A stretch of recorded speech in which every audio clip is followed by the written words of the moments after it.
that's Okay, now we're at 7. There you go. 5, okay, 4, great, 3, 2, 1. There you go. Okay, thanks. So, Council, good evening. We are reconvening this public hearing from February 11th and 16th. So I'll call this meeting to order. We're meeting under Ministerial Order M192, and we're all meeting remotely. Just please make sure your video is turned on when you are able. If my connection is lost, or if any of our connections are lost, we'll recess the meeting until the connection is restored. But to maintain quorum through the meeting, please let the clerk know if you leave, so we can make sure there are at least 6 people in the room. Members of the public can listen to the proceedings via the live stream and YouTube link, which will be tweeted out at Van City Clerk. Presentations, amendments, and vote results will be projected to viewers when available. I also want to note the City of Vancouver's longstanding commitment to equity, diversity, and inclusion include the utmost respect for all genders. I remind Council that when addressing speakers and staff, we avoid using gendered honorifics and will instead refer to the person by the first and last name or role or title. So, for example, clerks.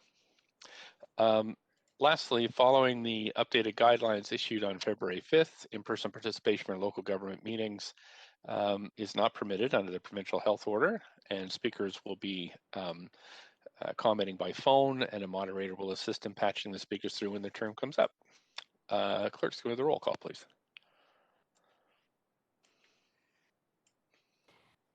Thank you, Mayor Stewart. You were in the chair. Deputy Mayor Carr.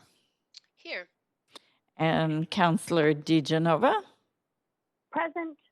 Councillor Fry. Present. Councillor Swanson. Here. Councillor Hardwick.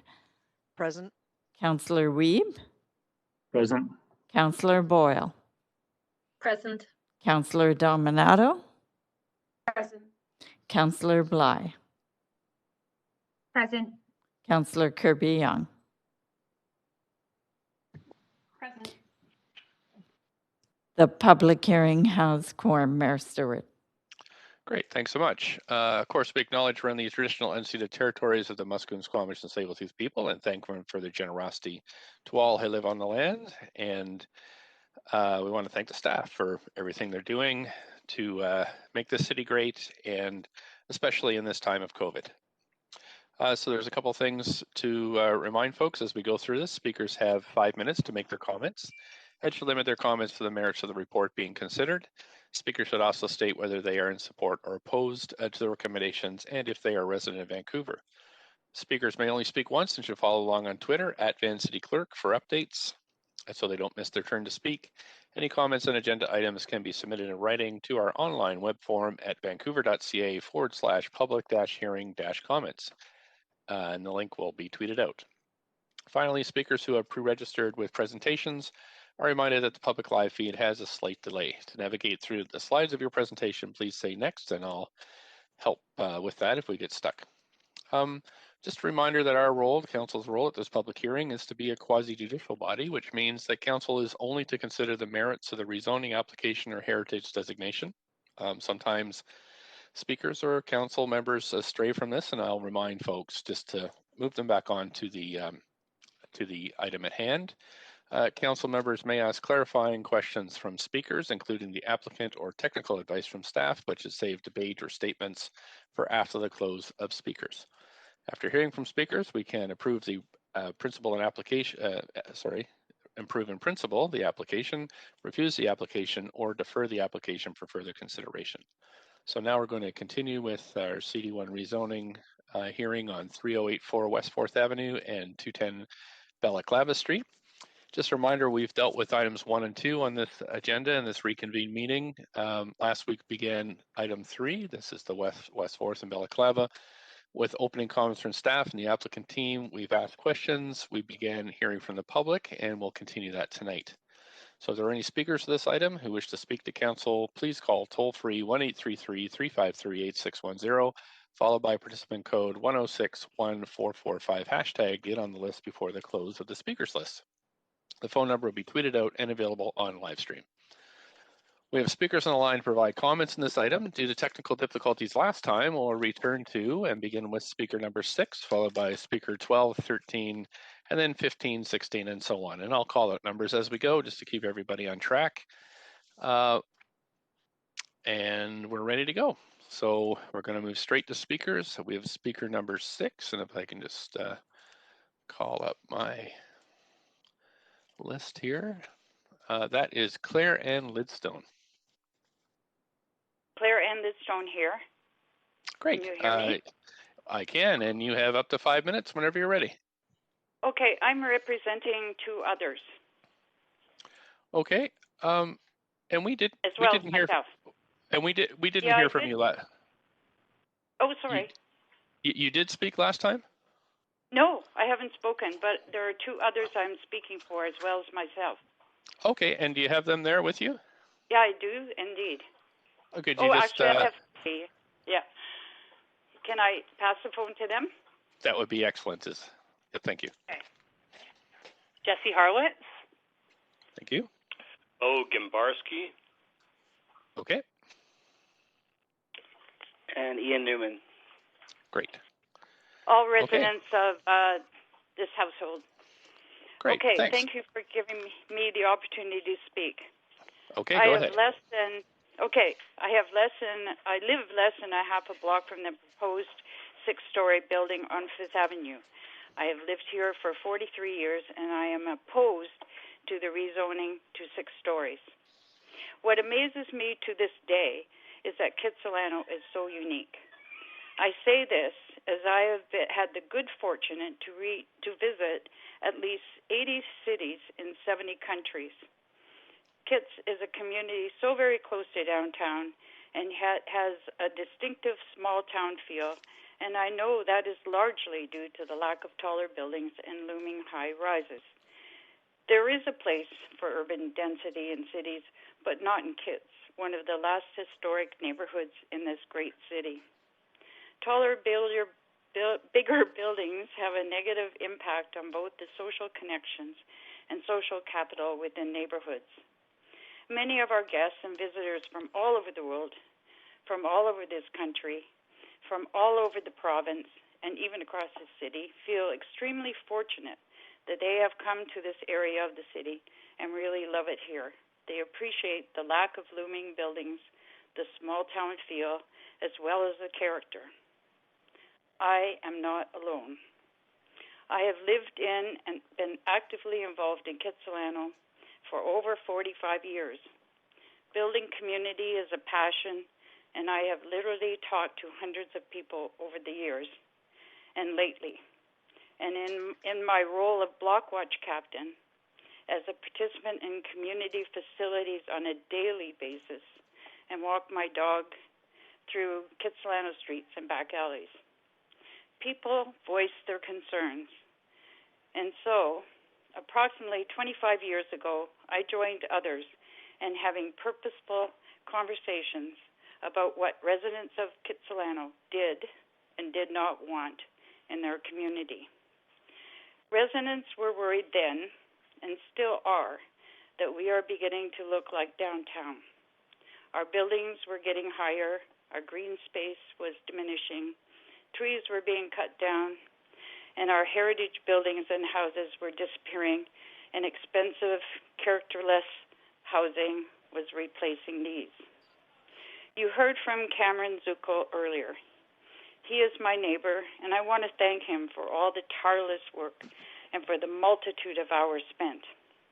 I myself know, as many, many nights I knocked on doors, many, many nights we had meetings, many, many nights we went to City Hall, turned down.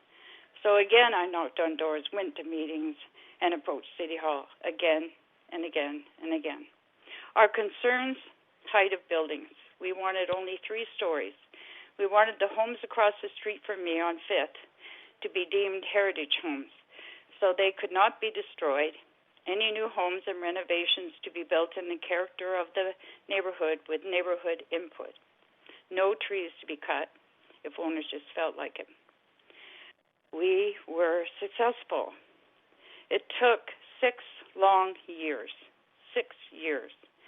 The mayor and councilors listened. We negotiated a few details, but overall we were pretty happy. It took us 6 long years.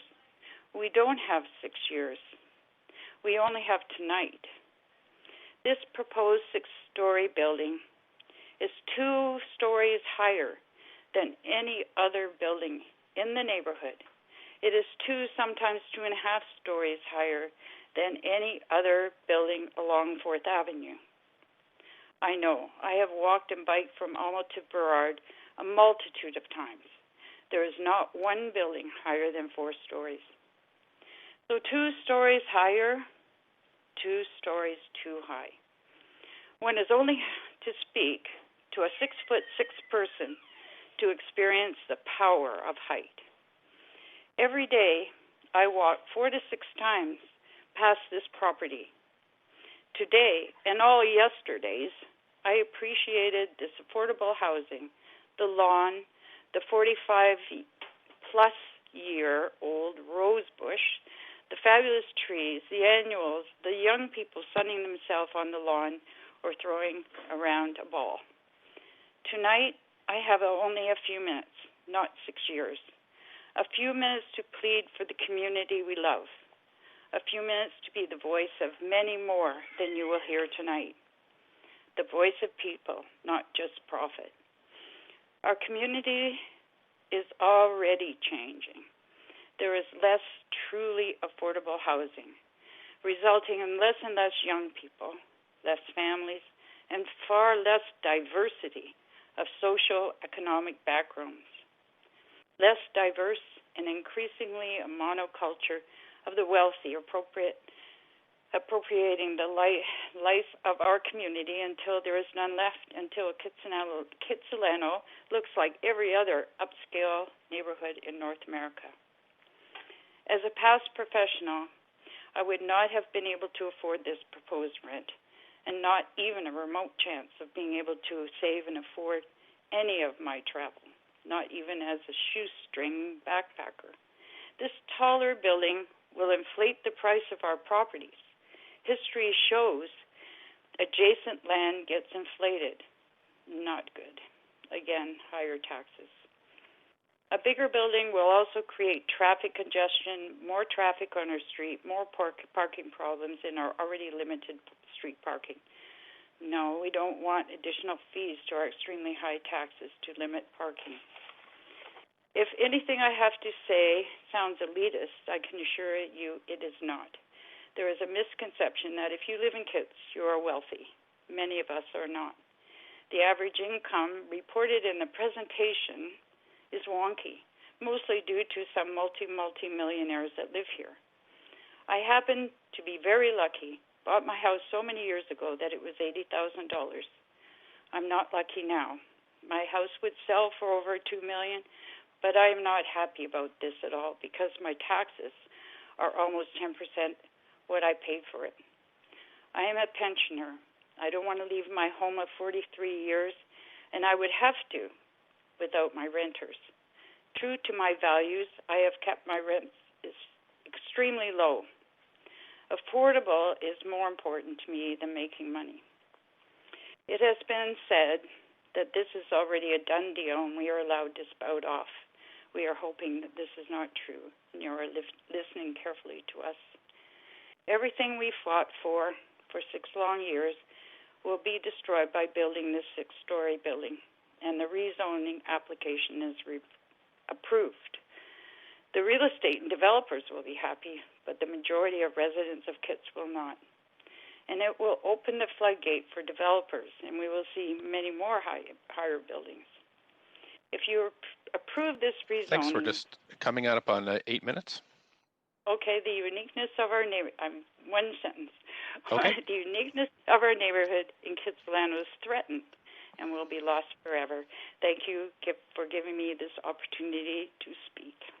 Thank you. You have some questions. Councillor Hardwick, up to 5 minutes. Thank you.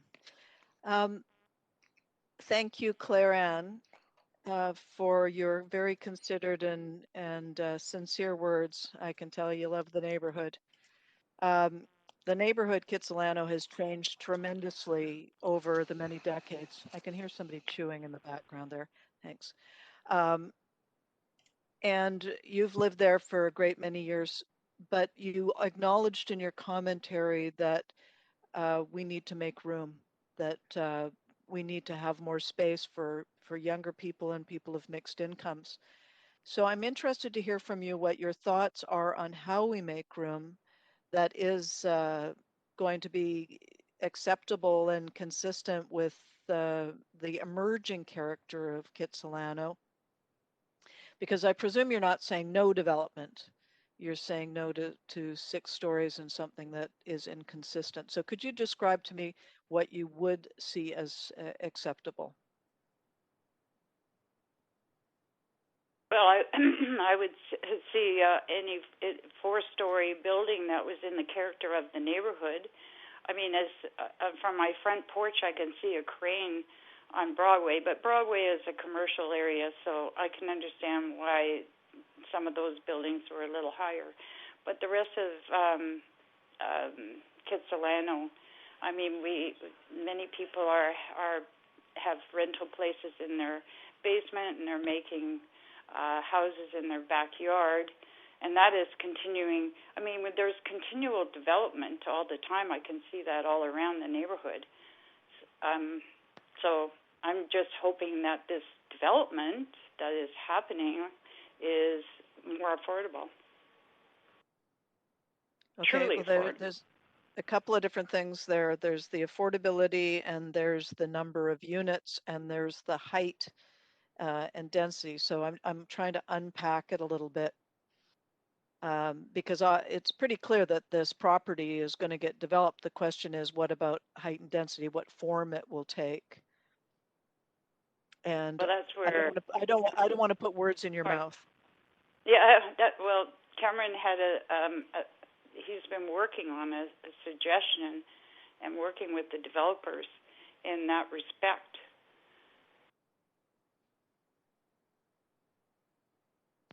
Okay, I'll leave it there. So you're not adverse to development. And it's really about making sure it's consistent neighborliness within the community. And the height of the buildings, yeah. Okay, thank you very much. Okay, thank you.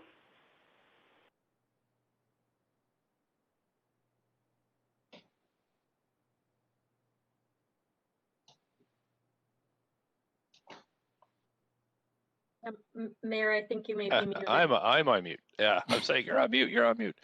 Councillor Kirby Young, up to 5. Thank you, Mayor. Thanks, Ms. Liston, for speaking. I used to live in Kitsilano. I don't now, and a little west of Arbutus, and I loved it. I lived in a 4-story at the time. I just wanted to ask you kind of a couple of follow-up questions, and that was you spoke about sort of the importance of affordability in terms of choices, and the cost of housing obviously is very different now. The when you purchased yours, I think you said you purchased yours for about 80,000, I think you said. And they say that now to get sort of an average home in Vancouver could be $1 million on average. Based on the current economics, and this is my question, if this wasn't a 6-story rental building, which is often stated as more expensive to build, the other alternative under the existing zoning is to build a 4-story strata, meaning that somebody would have to purchase a condo, which are obviously much more expensive today versus renting. So do you have any comments on that in terms of those options and choices? I'm just thinking in terms of your comment that we need to make room for affordable housing. I'm interested in your thoughts on that. I'm not exactly sure what the question, what your question is. Well, I'm saying there's two. If the developer were to proceed without going for this rezoning that they're seeking tonight, and they were not successful, they could build a 4-story strata, meaning purchase condos, right, for sale, as opposed to rental housing. So it wouldn't be more affordable. It would be people that would have to purchase homes based on the price of condos. And I'm wondering what your thoughts are on that. Well, I think, as Cameron pointed out, that it wouldn't have that he had a plan for something to be built that would be not 6 stories and more in the character of the neighborhood. And I'm not sure about the affordability, but I mean, I think everywhere in the whole city, we need more affordable housing. So it doesn't necessarily have to be here, but I would love to see that happening. Or Okay. see people like, for instance, I have a few renters, and I keep it as low as possible for them. Okay, so so just to be clear, you would prefer to have a 4-story condo building versus a 6-story rental building in your neighborhood? Can I ask you the question that way? I'm just trying to understand. Well, I don't know if it needs to be a condo per se. I don't know why there couldn't be a 4-story building that had affordable renting in it. That had more space. That wasn't so compact. Sorry, I didn't mean to interrupt you. Go ahead, finish your thought. Well, I'm thinking that what would be built there wouldn't have to be as compact, have so many people crowded into a smaller space, and that it be more affordable.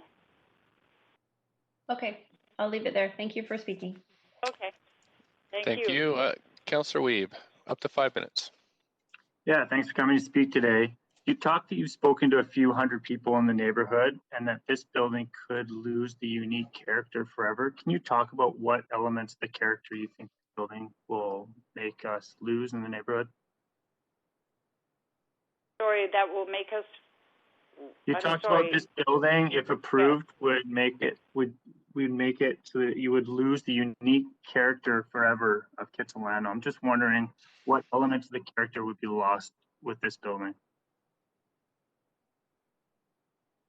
Well, Cameron has talked to the developers, and he has a plan to build something that is more in character with the neighborhood. He already spoke. Yes. Yeah, but I mean, we're looking at this building here today. Yes, and I'm opposed to the height. You're opposed to the height, and the resulting density of that height. And also, I mean, yeah, and the loss of the green space, and the parking, and because of the people, and all the points that I mentioned. Okay, but obviously you are happy that they are keeping the trees in the front of the property, and they're planting more trees than are currently on the property. So that's something you're probably supportive of. Is that correct? Yes, that the trees would be staying. Yes, it would be good. Yes, I would love to see the 40-year-old. Go ahead. Yeah, you talked about more affordability, just not here, and it's something we hear a lot. This is the second building we've had in Kitsilano of the similar height, and there's been a lot of conversation that we need affordable housing in Kits, just not in this location. And so I'm guessing, what locations do you think it's appropriate to put more housing in Kitsilano? Recognizing, just like the last project, I went to Kits High. I grew up in Kitsilano, I've been there for most of my life, and our generation is no longer in Kits. No one in my grad class still lives in Kits. And so I'm just wondering, we've lost a generation. And so how do we bring back a generation to Kitsilano, recognizing there's not the affordable housing choices for us? I don't know. That's a good question. Yeah, really appreciate you bringing your expertise today and talking to so many people and putting the time. Thanks for coming. Thank you. That's it. That's it for questions. Okay. Thank you very much. Thanks for calling in this evening, participating. Okay.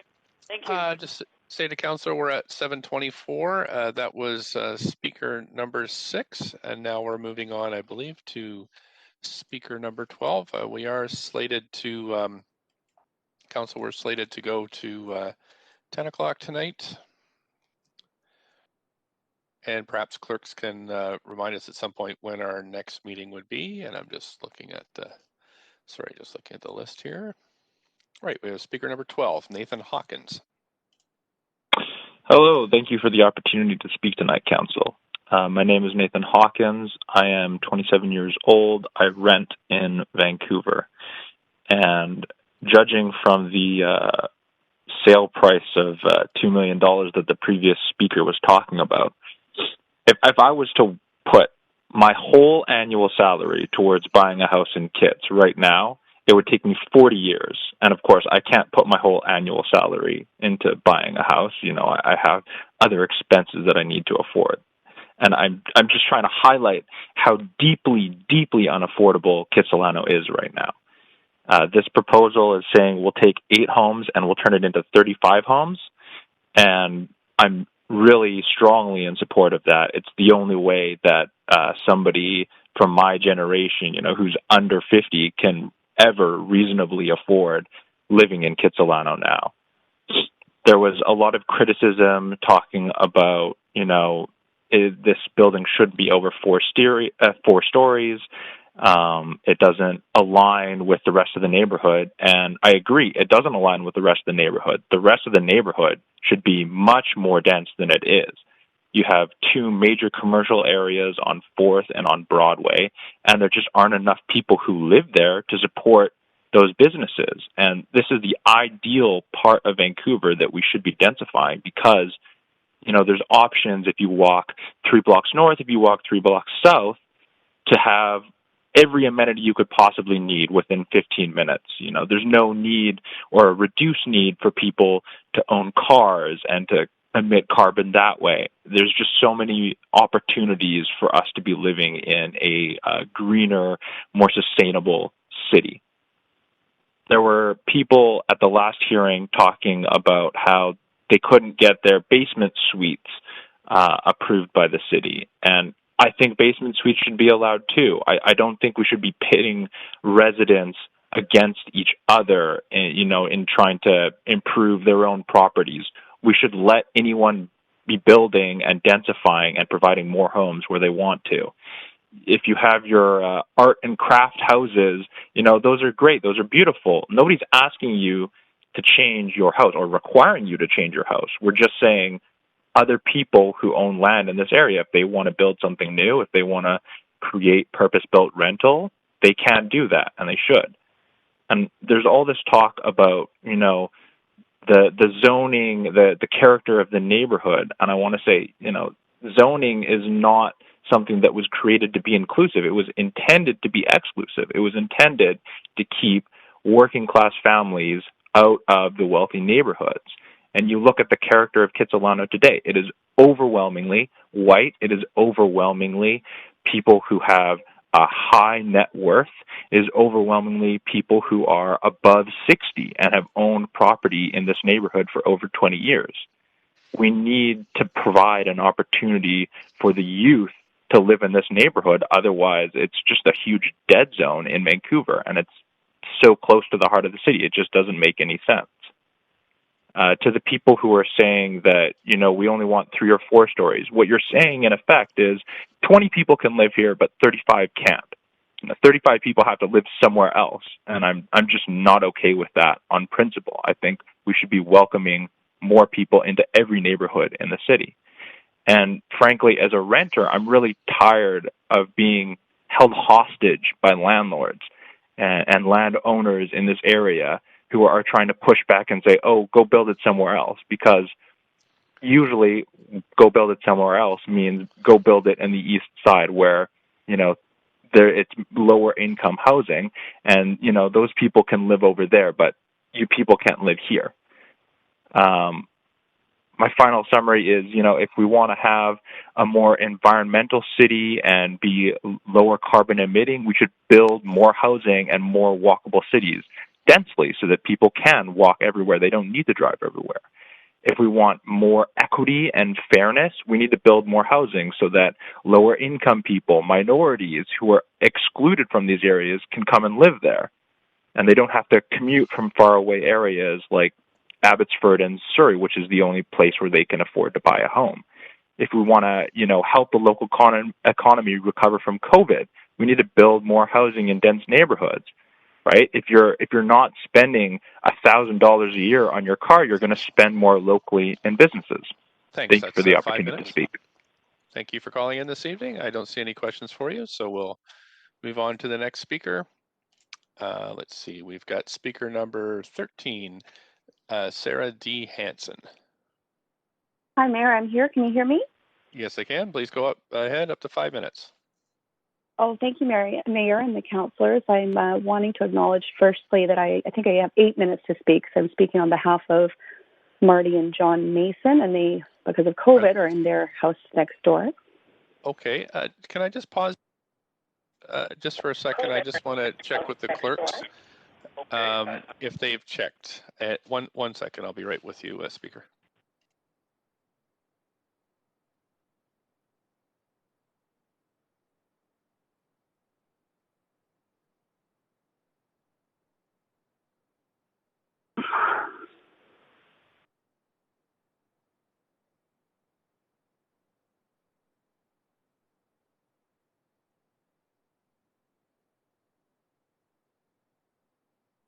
Okay, Speaker, you're correct. I just checked with the clerks, and you have pre-arranged with the other two speakers you're representing. So please go ahead, up to 8 minutes. Right, thank you. My name is Sarah Hansen, and I, unlike the previous speaker, live a block from this house. I am a resident of Vancouver. I've lived here for 16 years. 10 of those years I was as a renter, and the last 6 of a triplex in the neighborhood. I also am directly behind on West 5th, so I walk by this proposed project every day, most often 3 or 4 times a day, and I can see it from the front of my yard.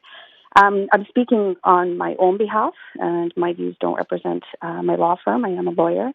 Myself and my 2 neighbors are all 3 of us opposed to this proposed project. I just want to acknowledge I'm on the unceded and traditional territory of the Musqueam, Squamish, and Tsleil-Waututh nations. So I want to go on record as supporting mixed communities and supporting moderate income housing projects. This isn't a case of NIMBY, not in my backyard. This is a case of density is required, but this project isn't eligible. And to speak as, to steal a phrase, if you will, from Mayor Stewart, this entire tone of the discussion should change here. This is not an eligible project under the Moderate Income Rental Housing Pilot Program, and I'll refer you to my letters of February 9th and 10th. That is true on the language of the pilot program, regardless of the intention of council at the time, which frankly isn't relevant. And if it's not an eligible project, then it's not eligible to be put to a vote. Secondly, it doesn't meet the objects and purposes of the pilot project as it was established. What you're doing here is replacing 6 moderate income rental units with an average rental rate of $1,644 a month in rent with 8 rental units at a higher rent.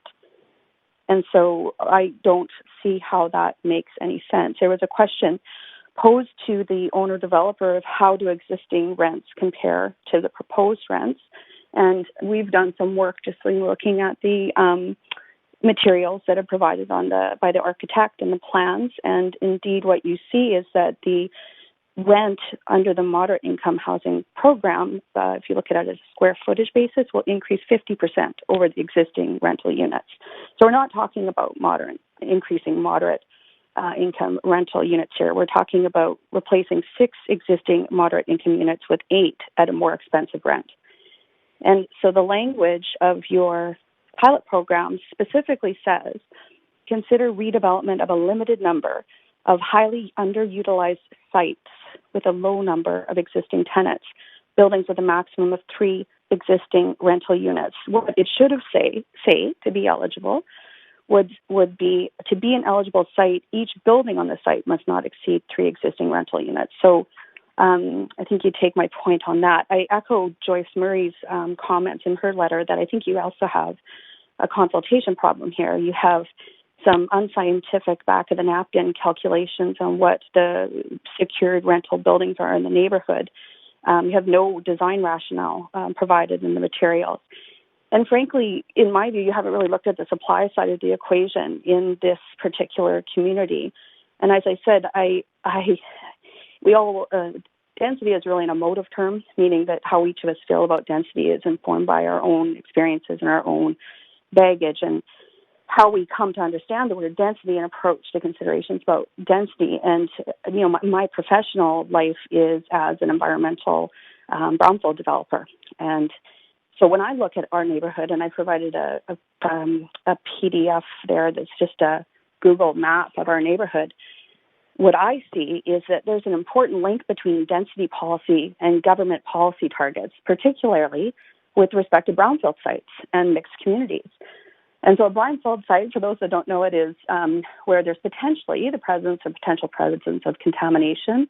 And so you heard a couple of the speakers just before I got on saying, well, we need to be more dense, we need to be more environmental, we need to be sustainable, and I don't disagree with that. But in my experience, you've got at least 8 sites here that are undeveloped, potentially brownfield sites, and you have no brownfield policy. And so if you look at the whole corner of McDonald and West 4th, you see the old Chevron station sitting there idle. You see another project on the northwest side that's empty. We had the Pango Cafe fire. That's obviously a contaminated site that's sat empty. 2 lots there, and one more block down. It's been an empty lot for the 6 years I've been here. Again, another double lot. So when you're looking at the supply side of the chain, you need to look at what you're doing as a matter of policy when it comes to brownfield development.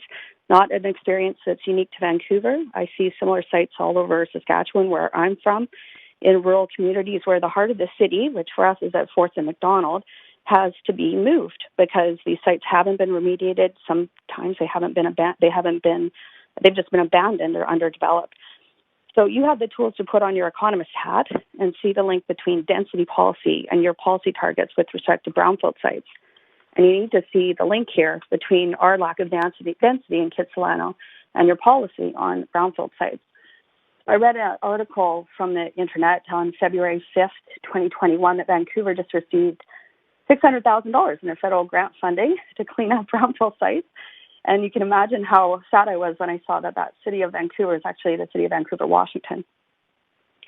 So time is much less now to clean up and remediate sites than it used to be. The cost has changed. The technology has changed. You should be looking at that in your pilot. You need to support and require redevelopment in locations where there is already existing infrastructure and focus on the heart of the community at 4th and McDonald.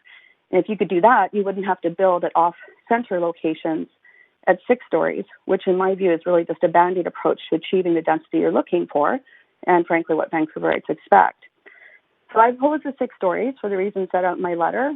I do, just to answer a question that was raised, the balaclava option provides 87% of the rentable square footage of the Miller's option. So that is an option I think that should be considered. I opposed 6 stories for the reasons set out, but you need to look at this neighborhood, and demand has increased to the point where you must require that unproductive brownfield sites be redeveloped and integrated into healthy communities, not turn a blind eye, look a couple of blocks off the center to Balaclava, and build higher to mask the underlying problem. That's all I have to say, Mayor and Council.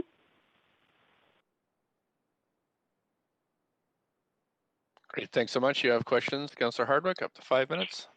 Thank you. What was your background again? I'm a lawyer. Okay, that makes sense. And a resident a block away. Okay, it's funny, I've never spoken at anything like this before, but just looking at all of our idle, undeveloped sites, it just struck a chord with me. Well, yeah, you're right. I hadn't thought about the brownfield sites. Well, we're certainly aware that they're there and living off their half-lives. But let's go back to this particular site again. You spoke about why this proposal didn't meet the MERP guidelines, policy guidelines. And I think you were talking about the site-specific number of underutilized sites. Could you just run through that again? You went over it quite quickly. Yep. No problem. So there's my letter dated February 9th. The letter of February 9th details this out for you. And at the bottom of the page, on page 2, it's the pilot program general guidelines for additional height and density.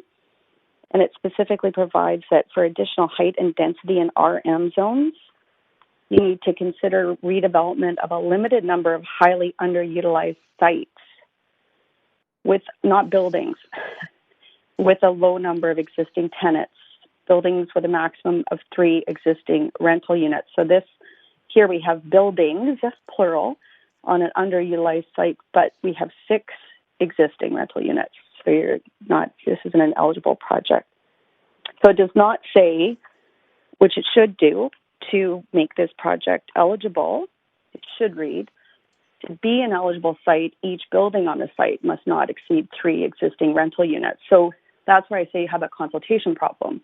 Because if you're going to go back now and to read in or change the language of that pilot program, you have to go back to consultation phase for that program. But we're being told it doesn't that, make sense. But it doesn't make we've sense. It heard doesn't fit several with. people say, sorry to interrupt you, but we've heard several people point out the fact that it doesn't meet the criteria laid out for RM zones. It doesn't meet the policy guidelines. I think it's clearly not compliant, but we're being told that doesn't matter. That that the net increase in the number of units rental justifies the fact that it doesn't comply with the policy. Yeah, and you're not being told that, I assume, by, and I'm not offering a legal opinion, but you would need to have a legal opinion to rely on that interpretation. If you were then to be challenged, for example, on that reading, you would, I expect, want to be able to say you reasonably relied on a legal opinion. The second point, though, is that it doesn't really make sense, does it? Because if you're replacing 6 units with 8 units at a higher rent, that doesn't really fit with the objects and purpose of the pilot program in any event.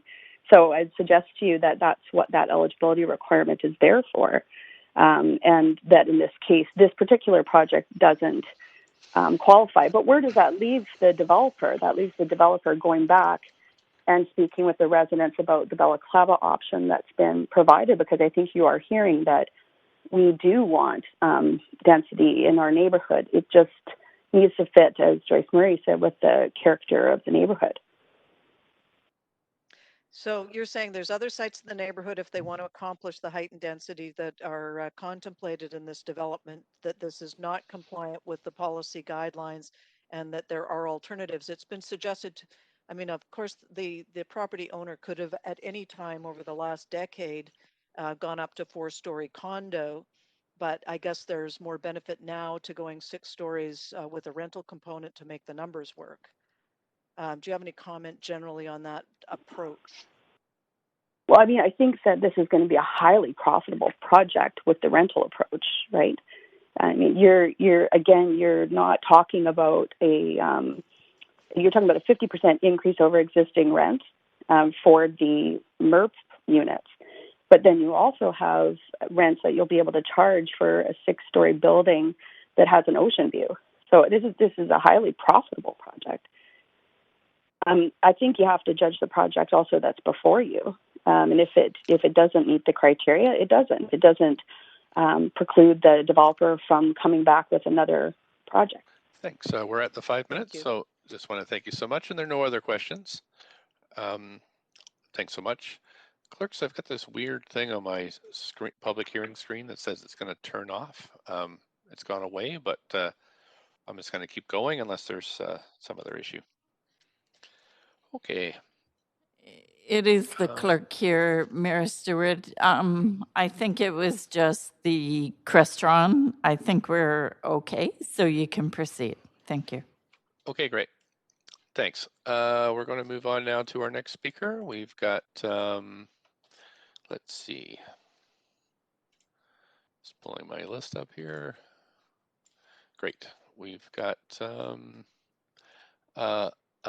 Leila Harris. Hi there, this is Layla Harris. Can you hear me? We sure can. Up to 5 minutes, please, whenever you're ready. Okay, thank you. So I am a resident of Kitts. My name is Layla Harris, and I am opposed to this development, and I urge you to vote against it. I'm going to speak to 3 primary reasons for my opposition. The first is problems with the proposal itself in the current form and the specifics that are in front of us. The second relates to the process and the need for more consultation, engagement, and also the concerns about the role that the city has played in this particular process. And the third point is simply that there are alternatives that need to be considered and explored, as we were just discussing. So to the first point, in terms of what's before us, the point was very nicely laid out just now by Sarah Hansen in terms of the eligibility for this with respect to MERP. I think if you read the language in terms of the underutilized sites and also the 3 existing rental units, it's quite clear that the city is playing games here. The city is being disingenuous by moving forward, and it's actually not fair to the developer to move forward. I'm just going to stop you there, yes? Speaker. We don't tend to use terms that disparage the character of people here, so disingenuous would be one of those words that's a little out of bounds. Okay, no problem. Go ahead. I feel like it actually fosters a sense of distrust with residents when the city chooses when rules apply and when they don't apply for reasons that seem vague and unclear, because there is things written down with respect to zoning and in this case with respect to MERP eligibility that seem to be skirted in this instance. The point also that was just made, I think, is very important, and I just want to underscore. If you're talking about the addition of only 2 additional moderate rental units, income rental units, also at a higher rent, there's not the benefit that would be needed here to meet any eligibility requirement for this program. The second point that relates to that in terms of the proposal and some of the problems with it relate to the neighborhood fit and context. So this has also been emphasized by a number of previous speakers. The fact that on 4th Avenue, there are no 6-story buildings. Most are 3.5 with a sunken first floor. This really is out of character. And I also find it to be very problematic that they didn't provide the design rationale and pay attention to the context with the proposal in front of you. Related to this as well, I just want to emphasize for those who are maybe less familiar with the site, that immediately adjacent to the site, you have 1.5-story bungalows. And so the proportion here really is a big consideration with respect to that context as well, not just the neighboring apartment buildings on 4th. Here you have very small setbacks, which at the south edge are only 6 feet. You have big issues with respect to shading that will really affect the neighbors. So to my mind, if you think about what are the benefits of this project, and here again, we have the addition of 2 moderate income units actually at a higher price, as we've just said, but there's actually considerable drawbacks and issues, especially with respect to the immediate neighbors, which I don't think meet the criterion in terms of being able to push these benefits at the expense of the neighbors. So there are a number of problems with the current proposal. It's not to the right scale. It's not compliant with the zoning. It's out of context, and it has too much adverse impact on the neighborhood, especially the immediate neighbors. The second concern relates to process, and I've already mentioned that I find that the sort of arbitrary application of rules in different instances leads to a considerable sense of distrust in terms of the city and zoning and planning processes. As well, if you look at the fact that there's been about a 5-to-1 ratio in terms of mail against the proposal compared to about 100 that have been for the proposal that were submitted, and nonetheless the city would like us to move forward with this, really sort of raises some concerns for me. On the same point, I would say that I think neighborhood planning is important and central, as is consultation, and these have not been done particularly well in this instance. The other thing that I would like to emphasize that I found actually a little bit chilling based on earlier portrayals that were given to us in the earlier meetings. Here we were told that residents were in discussions with the developers. They were making progress. Things were going well. The residents' and neighbors' needs were being considered. And it was the city who was told those people involved in those discussions to stop and stay the course. So again, this is extremely concerning to me, and I would say it's actually not what we should expect from our city, and it actually feels entirely inappropriate that people in the planning office or whoever it was would force a stop to those negotiations and work to push this forward. And again, I would ask on whose interest was that done? The third point I'd like to emphasize. We're at the 5 minutes. We're at the 5 minutes. Thanks very much. But you do have a question. There are options, and the balaclava option is one that I'll put forward to you. And other options. Go ahead. Thanks. Yeah. So, Councillor Hardwick, you have up to 5 minutes, and if you could limit your preambles a bit and get right to the questions, that would be great. Thank you.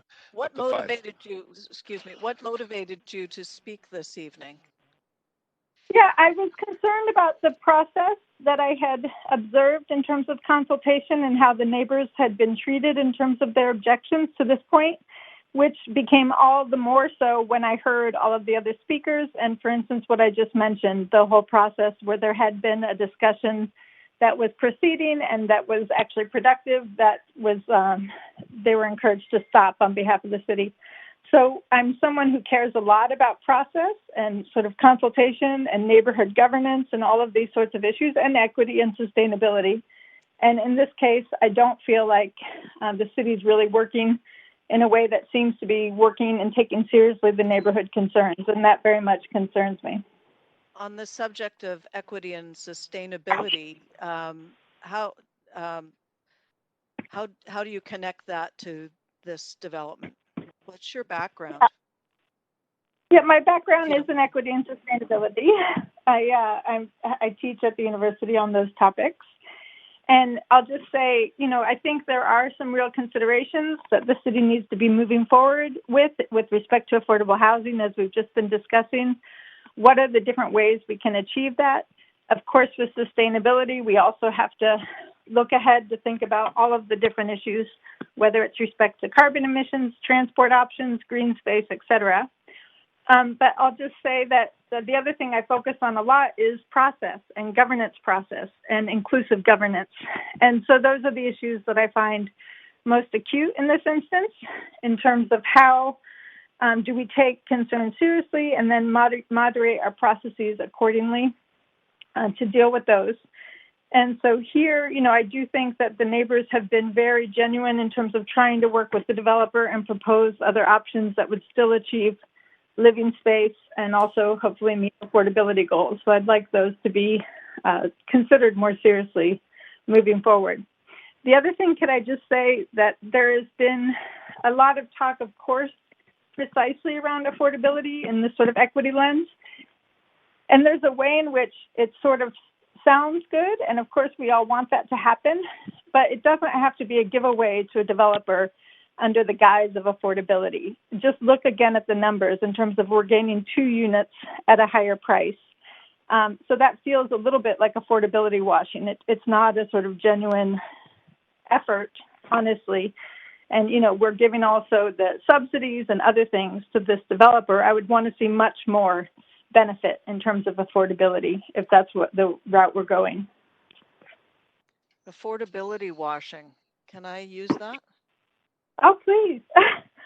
You'd be encouraged to. I feel like there's been a tendency to always look to the developers to solve these problems, where in fact most of the problems are stemming from, the condoization of most of our rentals and the longer durée of how this is unfolded.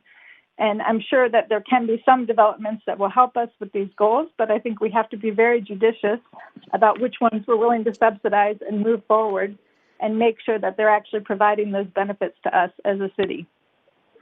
So in essence, what you're saying is we need an adjudication process as we're looking at these proposals, as opposed to promoting them. I would say a much higher bar, in terms of the 2 units. That's really not enough to give, nearly double the FSR that otherwise would be allowed, and also the subsidy. I mean, those are big giveaways, and you would expect a very big payback in terms of something that looks, much stronger on the affordable housing side. I also think we have to be very careful about, how much have the landowners earned on this over time? How much do they stand to earn? Why should we be subsidizing and also giving, so much extra FSR where there's not, again, some clear payback in terms of our social and environmental goals that we'd like to see met with these sorts of developments? Well, thank you very much. Those are all my questions. Thanks, Councillor Weep. Up to 5 minutes. Yeah, my first question to the speaker is, did you listen to the owner's opening and recognize this as a long-term? I've listened to everything. Okay, and so what do you take from someone that seems to be a long-term Vancouverite who's wanting, or Kitsilano resident who knows the space well and wants to create something that's going to be in their family for a long time. And so, and how have those conversations, have you felt, gone from the community with the developer? Yeah, I wasn't involved in the direct conversations that apparently occurred last year. So I'm going more from the understanding that they went well in terms of having made some progress.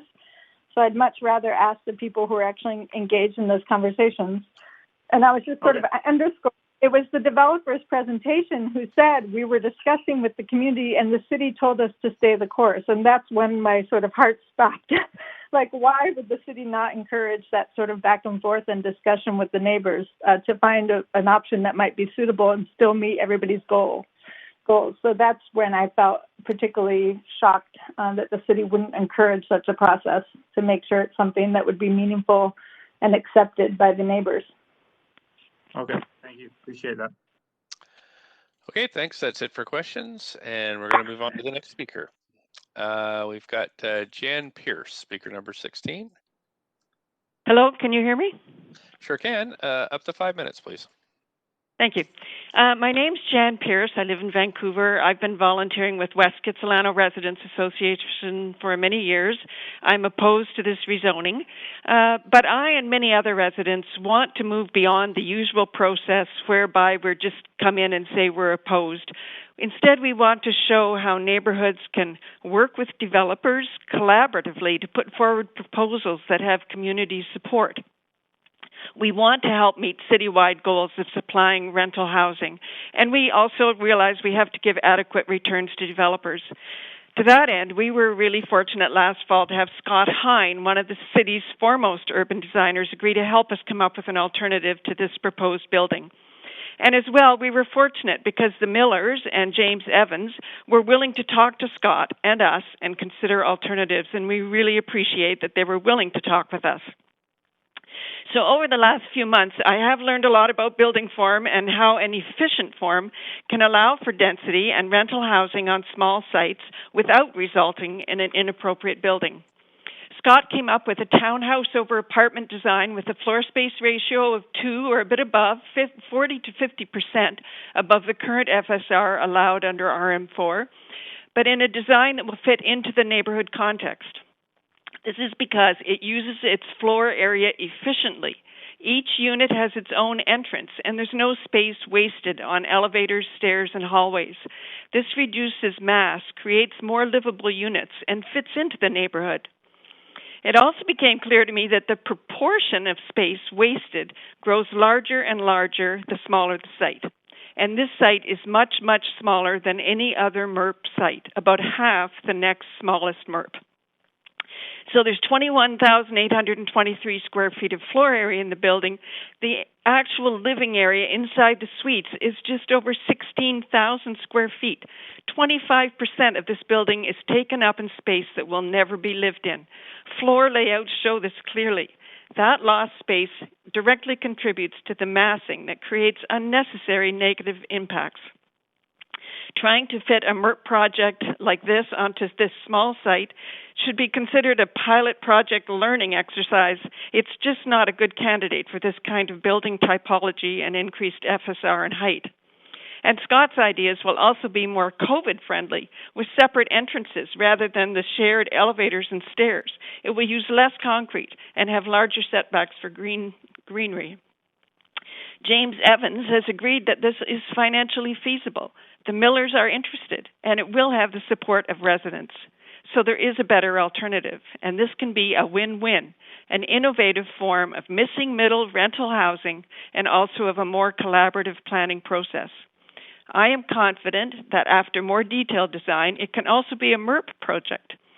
The city should be open to innovative rental projects that have neighborhood support, yet it seems that a policy door that encourages this kind of innovation does not exist. It will have to be opened by you, City Council. In contrast, the current proposal doesn't meet MERP or RM4 guidelines in 3 ways. It doesn't transition to the neighboring sites.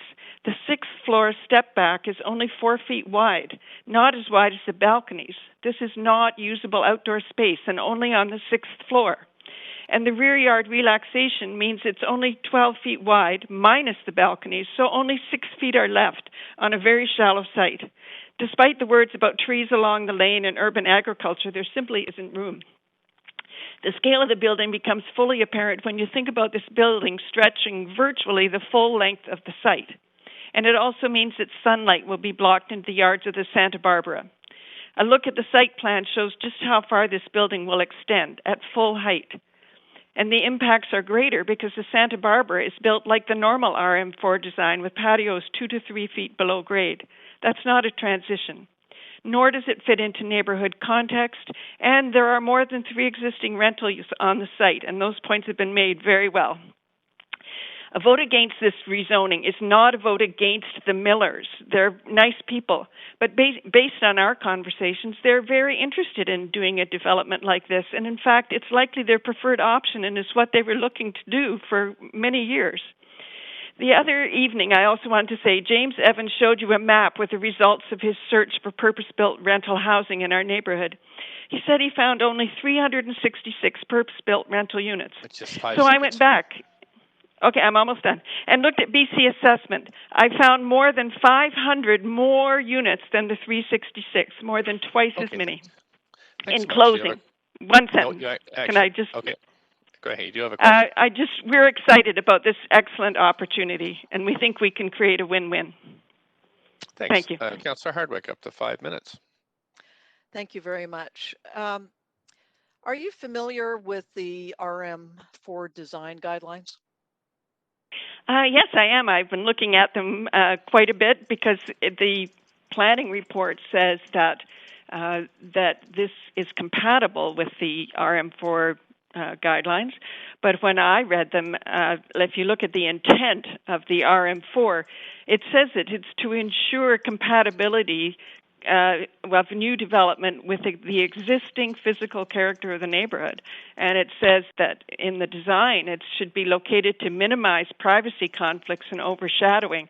And yet there's so many windows look down into the rear yard of the Santa Barbara, and another set of windows and balconies looking down into the house behind. It doesn't meet that. And they're supposed to be compatible with the predominant physical character of the surrounding neighborhood. Doesn't meet that. It says the yards should only be reduced, and they should normally be consistent with the established setbacks, and yet they're relaxing those. So I don't see how it meets the RM4 guidelines at all. All right. So it does beg the question, why have guidelines? I guess they're And if we could just stick with the questions and save the commentary after the debate. Thanks. Yeah. So what gives you any confidence whatsoever that there's an opportunity to go back and work with the property owner, the developer on this site, as you've described? Well, I haven't been at every meeting with Mr. Evans. I've met the Millers.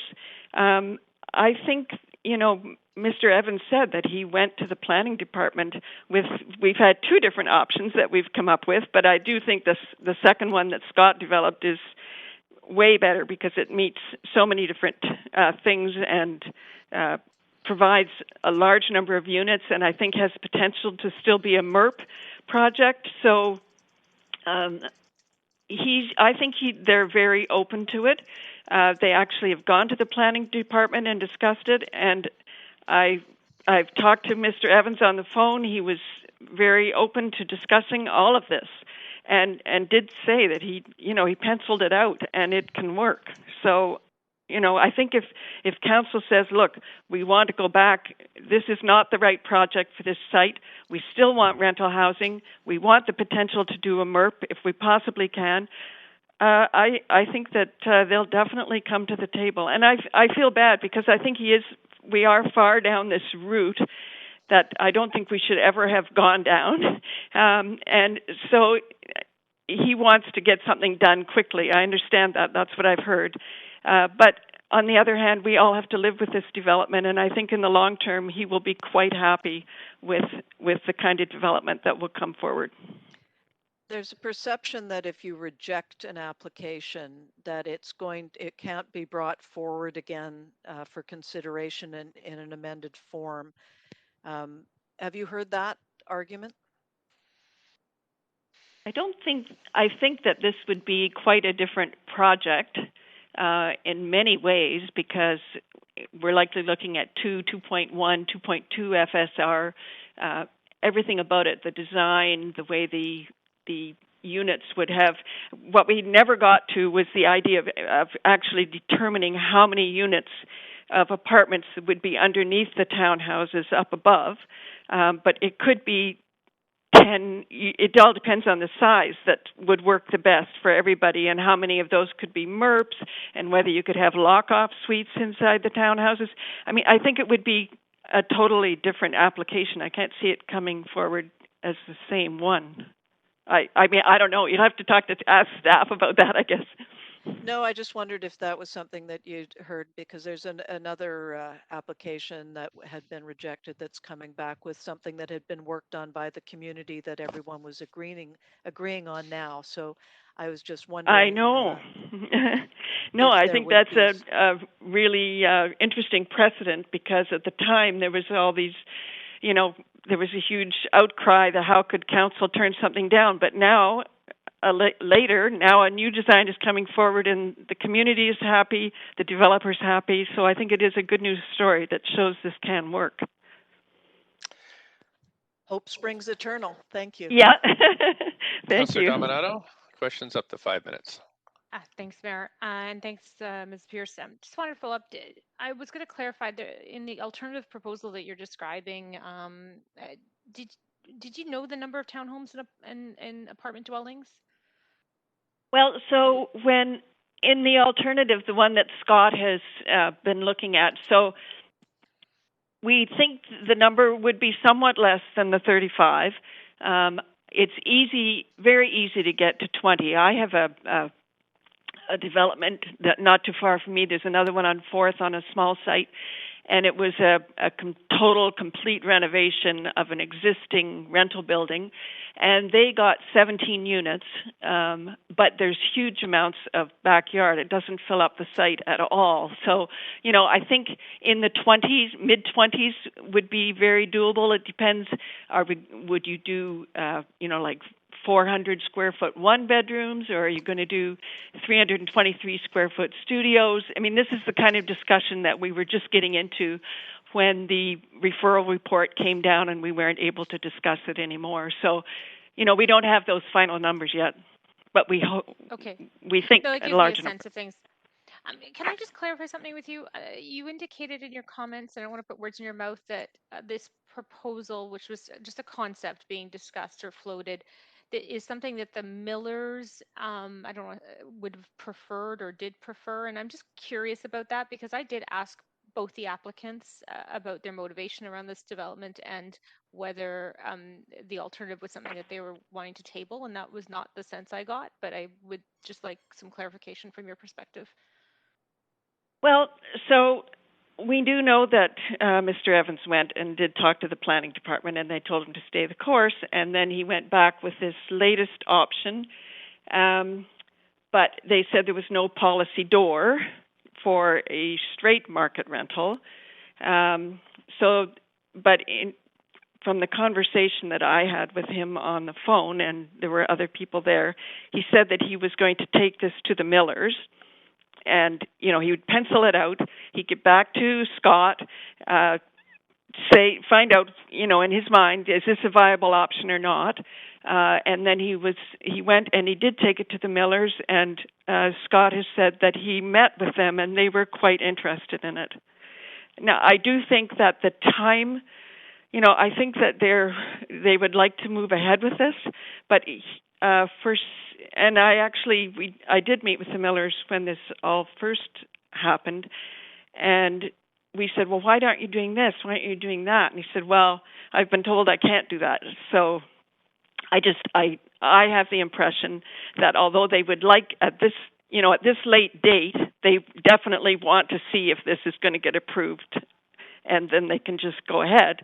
But if it isn't approved, I do think that in the longer term, they will not be unhappy with the results.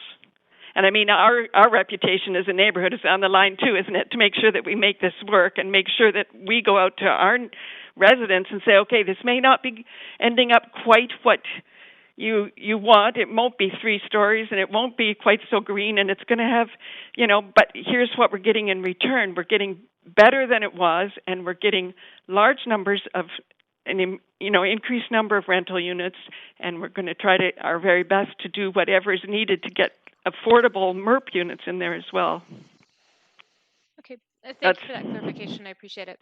Thank you. You're welcome. Thanks. Thank you. That's it for questions. Thanks so much. And we're going to move on to the next speaker.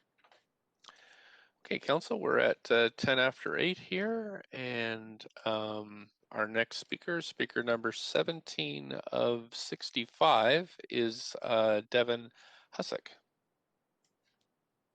Good evening, Mayor and members of City Council. My name is Devin Hussick, and I'm here tonight because, metaphorically, I'm wearing several hats. As a Vancouver resident, as well as a homeowner, and a person with a disability, and a member of the city's Jericho Lands Working Group, I'm here to support this application. Obviously, I'm not speaking on behalf of that body, as while we may not be the most diverse bunch, we sure are opinionated. In fact, a quick look to the letters of correspondence shows that one of my friends, Larry Binge, is actually opposed to this project. I hope he doesn't mind me referring to him as that, but since Justin Trudeau, Stephen Harper, and you, Mayor Stewart, can all sit in the same chamber and refer to one another as friends, I think I can have some leeway too. Besides, I do genuinely enjoy Larry's company. We actually bumped into each other and had a good chat at this project's open house.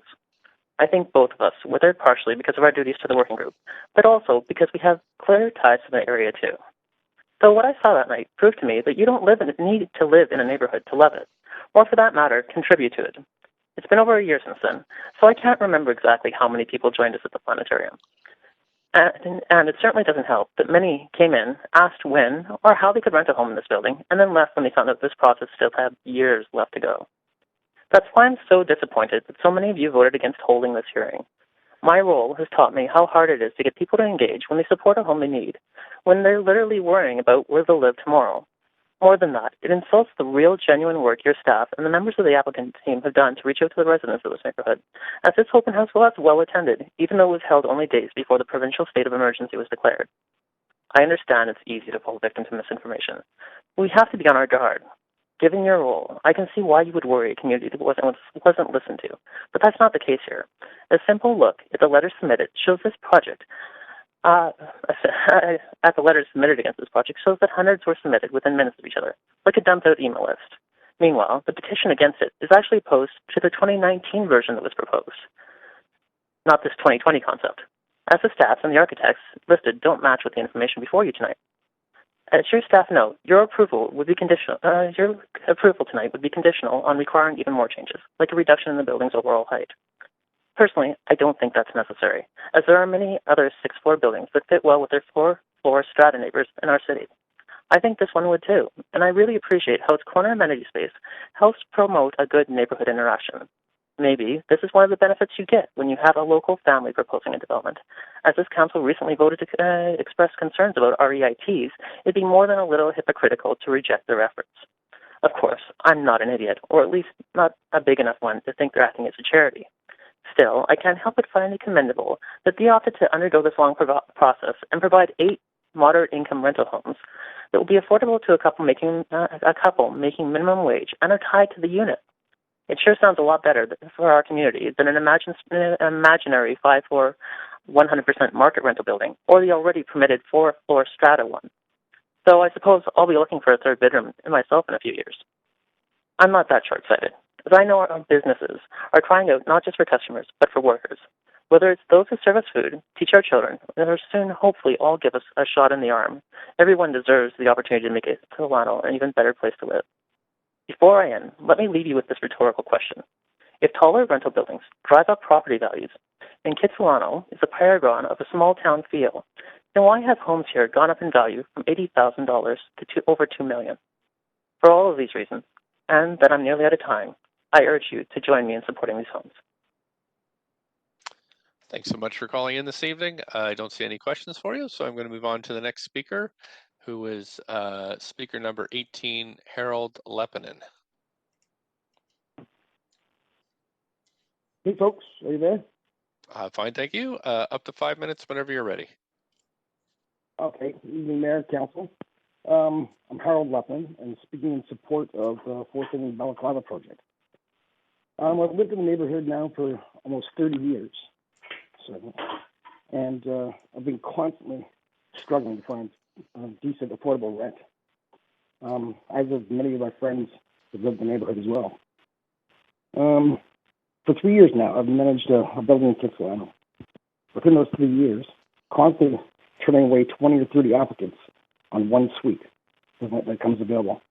And that's only running a 4-hour ad online. Fourth Avenue is a perfect location for it. And it's close to the bus lines, amenities, etc. In closing, I just feel that the neighborhood is in desperate need of more renters, and I hope the project goes through. And I'll send it back to you guys. Thanks so much for calling in. I don't see any questions for you, but I appreciate your input this evening, and I'm going to move on to the next speaker. Request for a conference representative has been initiated. To cancel this request, please press *0 again. I'm going to have to ask that person to steer onto this project. Let's see. We've got John Pretty, speaker number 19. Good evening, Mayor and Council. Can you hear me? Sure can. Up to 5 minutes whenever you're ready. Very good. Thank you. My name is John Pretty, and I'm a condo owner at 3036 West 4th Avenue in Vancouver. I oppose the rezoning of 3084 West 4th Avenue at 2010 Balaclava because the proposed building is a poor design. It is oversized in height and in area.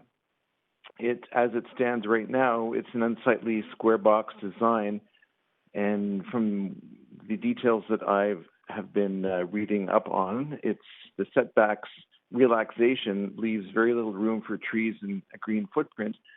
And for me specifically, it's going to cast a very dark shadow in the afternoon on my courtyard because I live directly east of the proposed new development. I do share, however, the city's objective vision to get more secure rental housing, but I think we need to do it with a more suitable design for the neighborhood. I'm concerned that this will set a precedent and pave way for similar rezonings throughout the neighborhood, and we must resist converting Vancouver to a sea of ugly, high-density boxes, and there's no buildings on 4th as it stands right now that are higher than 4 stories. The West Kitsilano Residents Association and We Love Kids have an alternative that I think is very seriously worth considering. It's a more harmonious proposal. It's the balaclava that achieves almost as many rental units, and it's a more balanced approach that I think will be more balanced and appropriate for our neighborhood. It may require the city opening up some policy doors to make it happen, but I think we should consider it. Let's work together and show that you value our neighborhood input while simultaneously addressing much needed rental housing. And again, I think that we should seek a third option that is better, and it's called the balaclava solution, or the balaclava option. Thank you very much. That concludes my comments. Thank you. There are no questions for you, so we'll move on to the next speaker, who is,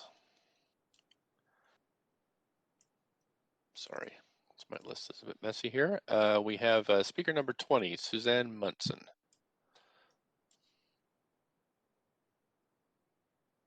Hello? Suzanne, hi there. You have up to 5 minutes whenever you're ready.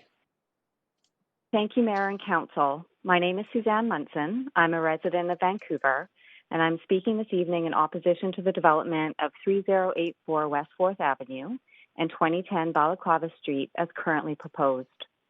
I grew up in Vancouver, and I have lived in Kitsilano for over 16 years, 5 years as a renter and over 11 years as a homeowner. I'm a supporter of We Love Kits and a member of the West Kitsilano Residents Association.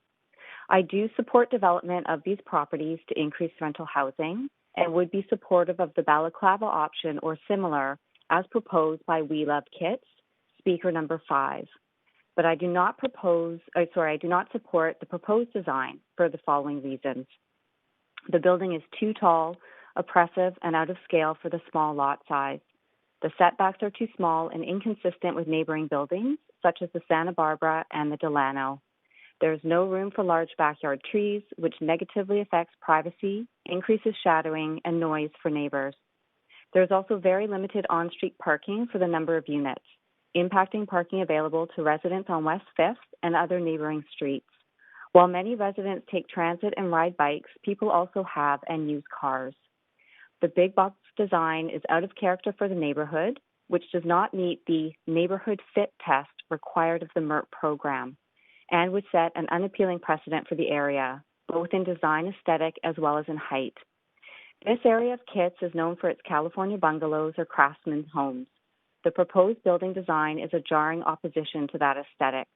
I live on West 5th, and this box shape and dense design does not allow for a gentle transition into the neighboring streetscape. When listening to the developer speak last Tuesday, he mentioned he had met with members of the community and was presented with an alternative building design. He went on to state he had a discussion with city planning staff and was told to, quote, stay the course, unquote, as you've also heard this evening.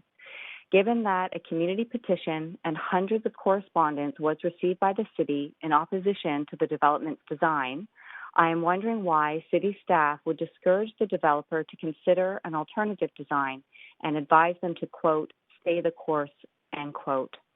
This response seems completely counter to the intention of a public consultation process and flies in the face of the neighborhood fit criteria of MERP. Densifying a neighborhood without sincere consideration on how best to do so in a way that minimizes negative impacts to the neighborhood while still creating new or maintaining rental housing is a recipe for neighborhood tension, conflicts, and loss of quality of life for all. I believe a better solution for our neighborhood can be found by taking the time to engage with the community and thoughtfully redesign the proposed development into a rental building that works for the entire community, such as the Balaclava option proposed by We Love Kits. Thank you for the time to speak this evening. Thanks so much. Going to move on to the next speaker. Yes, I don't see any questions for you. So we'll move on to the next speaker. Let's see, we're on speaker number 21, Cynthia Lewis. Yes, good evening. Hi there. Whenever you're ready, up to 5 minutes. Thank you. Good evening, Mayor and Council, and thank you and to the staff of the city for your hard work and time. I'm speaking on behalf of my husband, John Richards, and myself to oppose the rezoning of this property under its current design. We are homeowners of a duplex at 3rd and Balaclava, 1 block from the property in question. My points are 3, and you've heard some of this, and I would agree that within the MERF policy, this is a very poor fit. You state in the policy the need for integration into the architecture of the surrounding neighborhood, as well as reasonable transitional features. The wording of what sites qualify for consideration is very poor and open to misinterpretation and all kinds of interpretation. Most concerning, however, is the statement from the owner and developer that 35 units on this site is the only way they can make a profit going forward. I'm wondering about the ratio of 20% of controlled units. And I'm wondering if there isn't some sort of total value here. For example, if the building was 100 units and 20 of them needed to be controlled rents, one could see that that's more appealing than 8 units out of 35. But in this case, the size of the site, it's only 2 city lots. Squeezing a box with 35 units onto that size site is never going to be appropriate. And the FSR of 3 is simply too dense and requires 6 floors, and the neighborhood ramifications of that have been grossly underplayed in the planning department's analysis section of the report. Our neighborhood, as you've heard here many times this evening, is one of mixed housing, with many older homes refurnished and containing basement suites or rebuilt as duplexes. They currently provide a range of affordable rentals, and this is a positive and necessary goal to increase secured rentals and affordability, but not by sacrificing the neighborhood. As you've heard, again, our objections and my husband revolve around the too small lot and the oversized box, which the current design represents. And 8 units wouldn't even begin to, say, fulfill the need for more affordable housing. In fact, it would be more efficient to the owner needs to give first right of first refusal of the current rents that are on that site. I support the alternative that the We Love Kits organization has been working around, the balaclava option, and it's very encouraging that we could actually do something that's a compromise here. My third point has to do with neighborhood plans, and there's been some excellent points made about the vacant lots around Kits and how this project is a one-off in a bigger context of what might happen and what could happen. That's a very positive way forward. The long-term goal of the city should be to address the needs of the diverse neighborhoods it serves and to develop processes that reduce the current atmosphere, which is frankly one of confrontation and mistrust. Does it have to be this way? Thank you very much. Thank you for your time this evening. I don't see anybody on the list to ask you questions, so I'll move on to the next speaker. Let's see here. We have speaker number 22, Zoe Younger. Good evening, Mayor and Council. Thank you for your time today. My name is Zoe Younger. I've been a resident and homeowner in the neighborhood since 2009, and I live just a couple of blocks away from the proposed project. I also own a small business that operates on West Broadway, and I've been a local volunteer in the community on the board at Kits House and also as a member of the Block Watch community over about the last decade. While I support the densification and the creation of affordable and stable rental housing in all parts of the city, I oppose the development at 4th and Balaclava as proposed. While I agree with many of the comments brought forward by previous speakers opposed, I will focus my comments in 3 specific areas. First, while part of the reason this building is being considered is the introduction of more rental units, the introduction of only 2 additional rental units, the rents of which will exceed the current rental cost by 50%, is inconsistent with the MERP pilot project's intention. I also note that many of the current homes in the area have rental unit suites and many of the condos are privately rented. This rental stock was not accounted for in the presentation made by the developer last week, creating an inaccurate representation of available affordable housing as justification for this project. It is often these in-home units that actually offer more moderate rental rates and support diversity of both housing and neighbors in the neighborhood. Secondly, this proposed development is disproportionate and inconsistent with all of the other buildings nearby. The current zoning allows for significant densification along this arterial street, and a 4-story MERB or residential building would be consistent with the current zoning along West 4th and would not contradict the current architectural vernacular of the neighborhood. It is unfortunate that Mr. Miller has been frustrated in trying to work with the city zoning requirements for the last 8 years, and that he was personally invited by a member of the city's planning team to apply under the MERP program instead of identifying multiple options for building under existing zoning.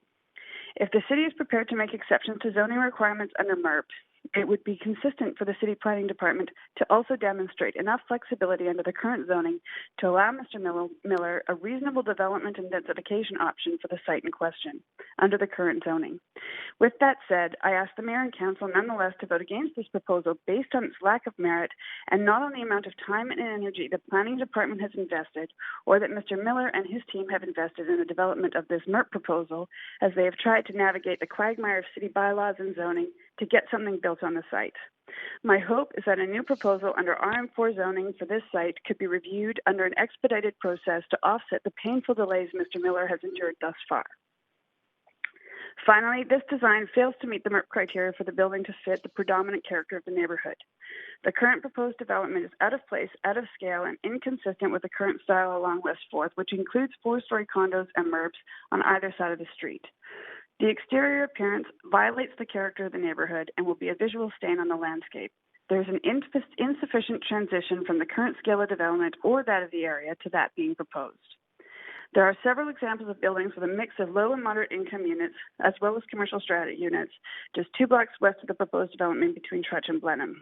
There, a range of types and costs of housing are provided without an assault on the visual landscape and the disproportionate shadowing of neighboring properties that the proposed project brings with it.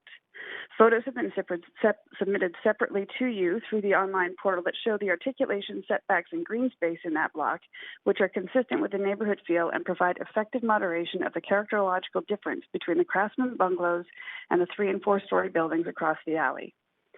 I urge Council to consider the potential implications of one-off zoning and the infrastructure that services the neighborhood. Water, sewer, and transportation pressures must be considered when projects exceed current anticipated density and zoning. The current infrastructure is not designed to support the kind of developments being proposed throughout the area. If this is indeed deemed a one-off, then it implies that the proposed building is not consistent with the current character land use zoning of the neighborhood and should not proceed. As I understand the MERP guidelines and the current proposed development, the proposed development stretches beyond the intended height, scale, and footprint contemplated by the MERP pilot and fails to meet the criteria set out in the MERP program for eligibility, as well as failing to fit into the character of the neighborhood. Finally, we heard from Carly last week that the MERP program is the only current available way to rezone this property for this scale of development. The intent of rezoning restrictions is to prevent development that is inconsistent with the character and use of the neighborhood. The reliance on MERP as a justification for an out-of-scale development seems to overextend the intent of the program, especially since alternative proposals for the site could also create additional affordable rental housing units under the current RM4 zoning. There's no question that this proposed building itself has many great features. Unfortunately, in my view, it is located in the wrong place. I really do urge Council to vote against this proposal and be happy to answer any further questions that you might have. Thanks so much. I don't see any questions for you, so we'll thank you for coming in this evening, and I'll move on to the next speaker. Council, the next speaker is Holly Hilborn, speaker number 23. Hi, can you hear me? Sure can. Please go ahead. Great. Okay. Thank you, Mayor and councilors, for listening to our concerns this evening. My name is Holly Hilborn. I'm a resident of the 29-3000 block of West 5th in Kitsilano and have been living here since 2004. I am opposed to this rezoning under the current design. I am not opposed to providing rental housing at this site, but I am opposed to the height and the design, which is out of character. I personally believe the development is not in the best interest of the surrounding neighborhood and is too aggressive for the lot size, which will allow for very limited green space. Its height of 6 stories and proposed box shape is certainly not compatible with any of the turn of the 20th century buildings in the area, some of which have been documented in the 1990 illustrated book titled Vanishing Vancouver, written by Michael Kluckner. This book stresses the historical importance of preserving period buildings in the areas of Kitsilano and Vancouver. Sadly, many of the buildings pictured in this book have vanished. However, there is now an opportunity for the city to recognize and encourage erection of a building on West 4th with similar character to existing homes and buildings in the surrounding area. Allowing a massive 6-story box structure, as currently proposed, would significantly decrease the sunlight in the surrounding neighborhood. For generations, the residents have defined the character of the area, and I think it's very important that you're giving us a say in what happens in our neighborhood. Currently along West 4th Avenue from Burrard to Elma, there are no buildings higher than the standard 4 stories. The residents are the ones who have supported local business for years and have created a community that makes it attractive for development. I understand that the City of Vancouver uses a community plan to provide clear but flexible framework to guide positive change and development in neighborhoods. I'm curious why there has been no community plan or environmental plan for this area of Kitsilano. We are worried that the 6-story building proposed for West 4th Avenue, if approved, would set a dangerous signal to other developers that the whole character of West 4th can be changed irrespective of the concerns of the longtime residents. It is important not to turn your back on the past, but we are literally doing this. TELUS audio conferencing. My name is Tommy. How can I help? Oh, hi there. We've just lost our current speaker. May have been an accidental cutoff. The current speaker, I'm not sure. I know that is that the reason for the help request, or? There wasn't a help request. We had a speaker that was just kind of in full throttle at giving her speech, and I got cut off when you interrupted there. Okay, you probably pressed the button there. I'm going to place you back in the conference. Sorry about that. Okay, thanks. Clerks, can you figure out what happened there and just try to get us back on track? To existing buildings in the surrounding area. The Balaclava townhouse-style building option is a better design for rental housing, which allows for 4 stories in height. It's extremely important that Council find a compromise to satisfy both the residents and the developer. This can be done while at the same time providing the needed rental housing. Thank you, and I appreciate your time this evening. Thanks, Speaker. I'll just admit to you that we had an interruption from the moderator, accidental interruption, and so we missed probably 30 to 45 seconds of your presentation. So happy to give you extra time if there's anything that you would like to reemphasize to us.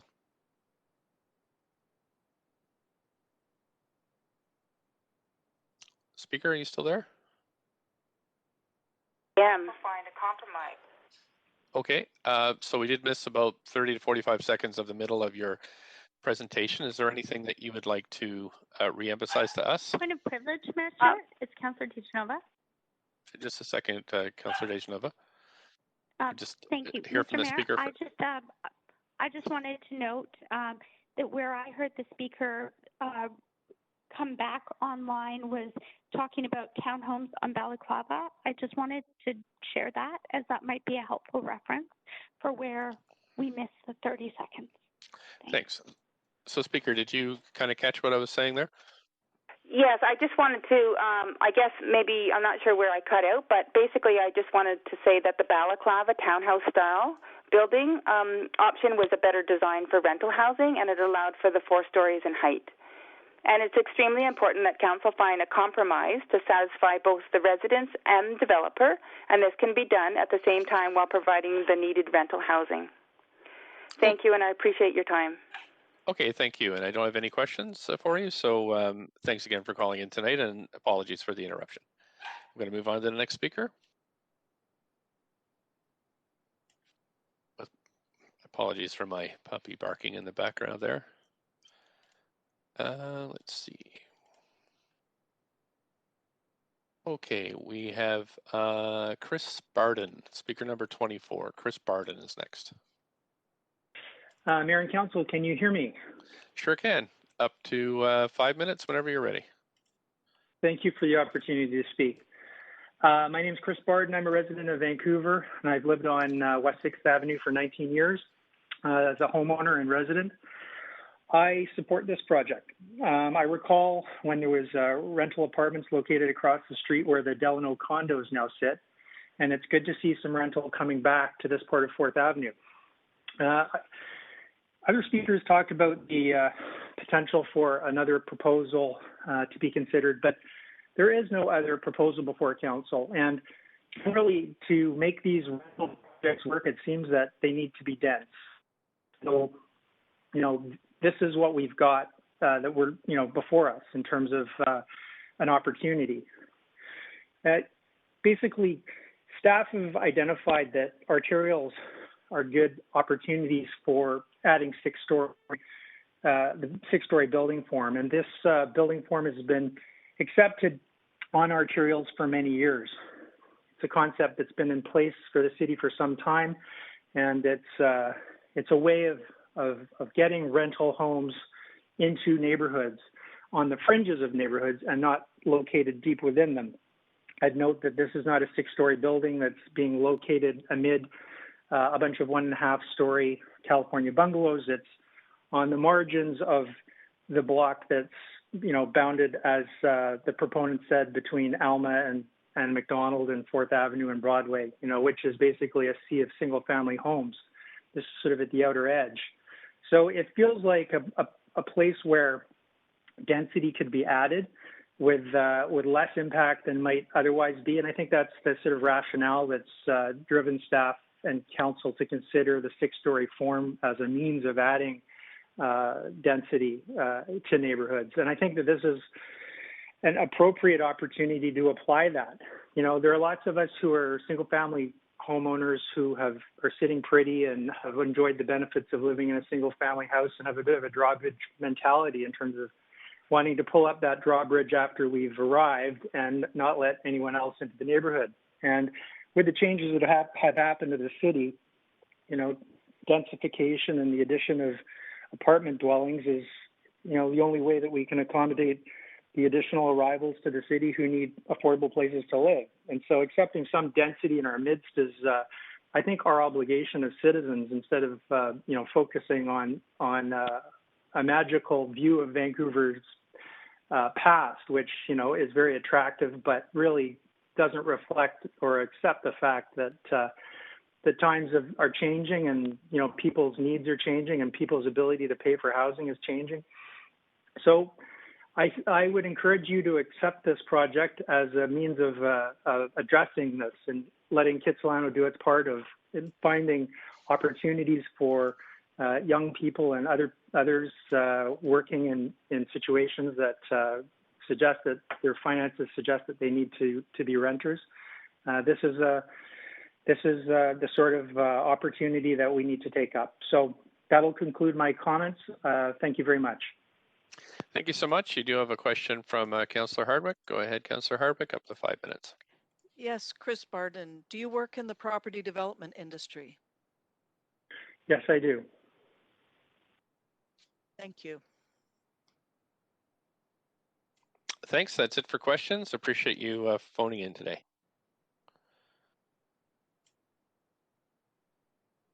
That's all right. Council, we're moving on to our next speaker number 25, Richard Whitstock. Hello. Hi, Mayor and Council. Can you hear me?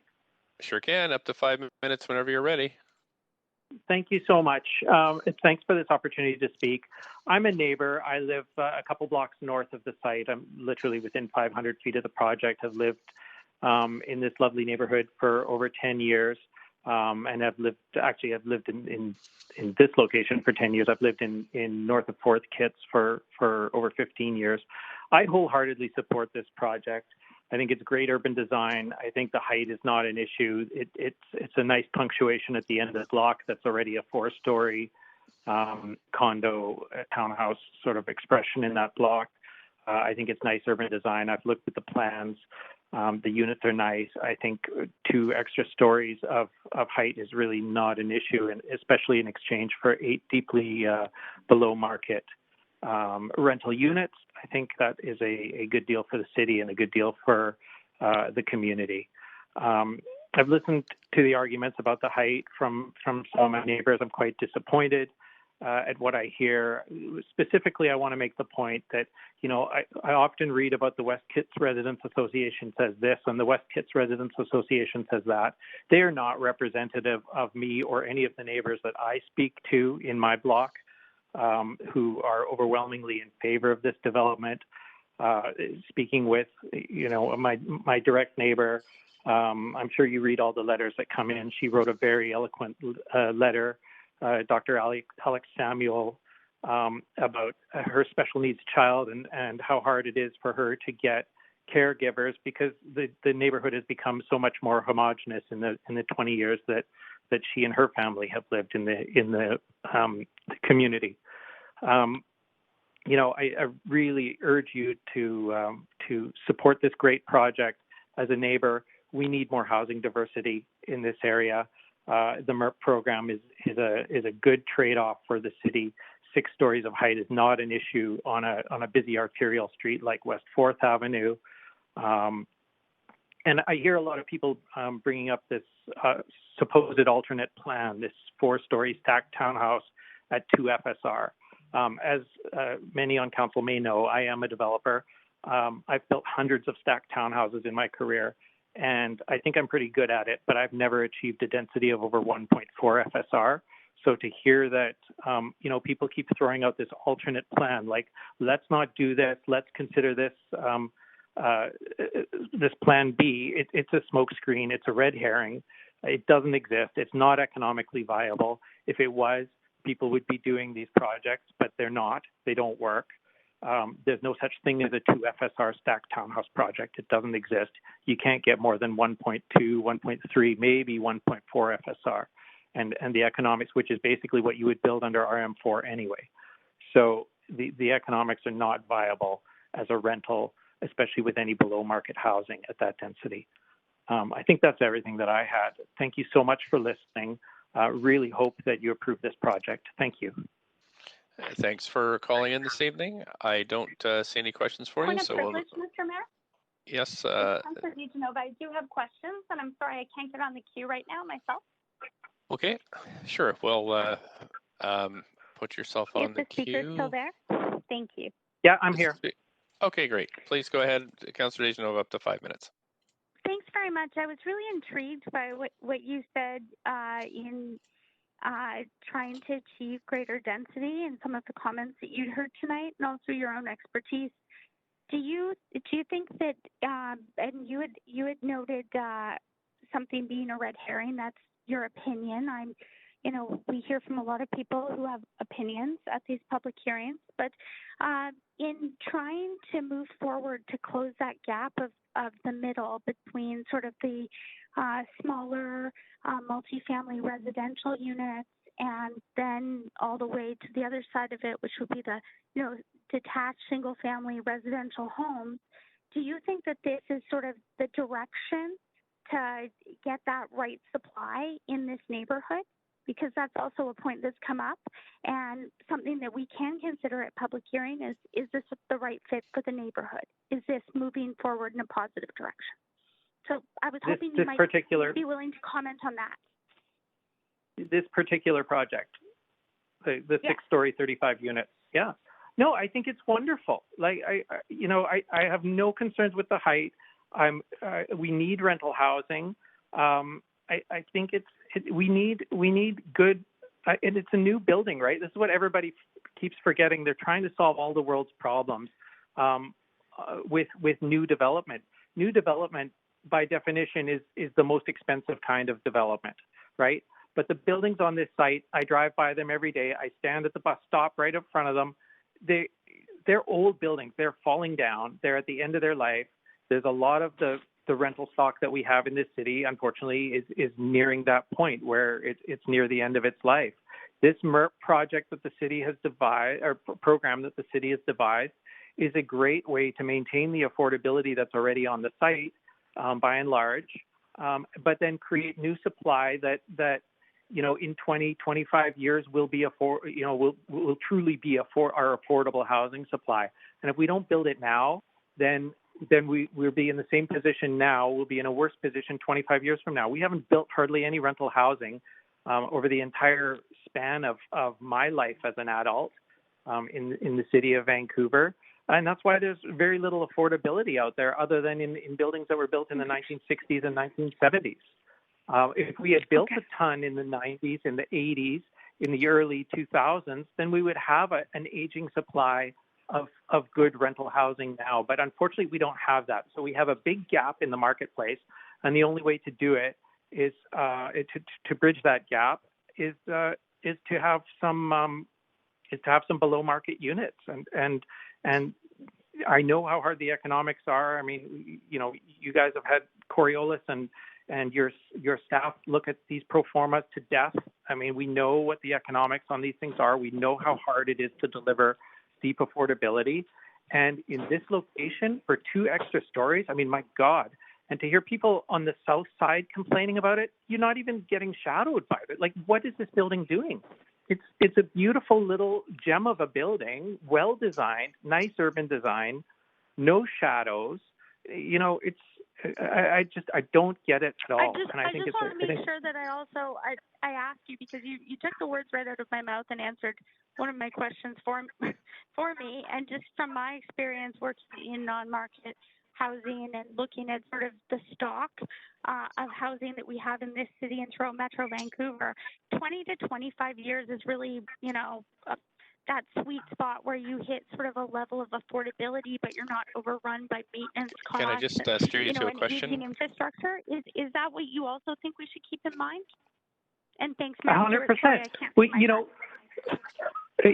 We can't always look at these buildings on day one, right? A building has a 50, 60-year life cycle, and we need to analyze these buildings over their entire life cycle. What is this building going to contribute to the neighborhood and the city over its entire life cycle? Not what are the rents on day one? Yeah, that's one consideration. But really, we're building for my kids. I mean, I would love my kids to live in this project. My kids will be going to university, hopefully, right around the time this project is finished. It'd be perfect for them. Thanks so much, and thanks, Mayor Stewart, for allowing that question. No problem. Okay, thank you. Thank you. That's it for questions. Thanks so much, and we'll go on to the next speaker. Let's see, Council. We're at speaker number 26, Brunner Closey Devereaux. Good evening. Hello. You have up to 5 minutes whenever you're ready. Hi, good evening. Thank you so much for the opportunity to speak tonight. So my name is Brita Clogsy Devereaux. It's quite a mouthful, easy to get wrong. I fully support and embrace densification. All forms of homes, mixed, multi-unit dwellings, social, supportive housing, co-ops, cooperative units, and of course rentals. However, I don't support the building form that is being proposed next door. And when I say that next door, that'll become a little bit clearer. So I represent two parties. So I am a homeowner here at the Santa Barbara, which the Santa Barbara is by now everybody knows is right next door. And we've been living here for 16 years. My family, we've got pets. We adopted a little girl from India. So we have a full house in one of these units here. We're on the ground floor. And in fact, we're actually at the southwest corner unit, immediately right next to the building, the proposed building. So we're immediately next door. And we have a garden because we're on the ground floor. I'm a keen, passionate gardener.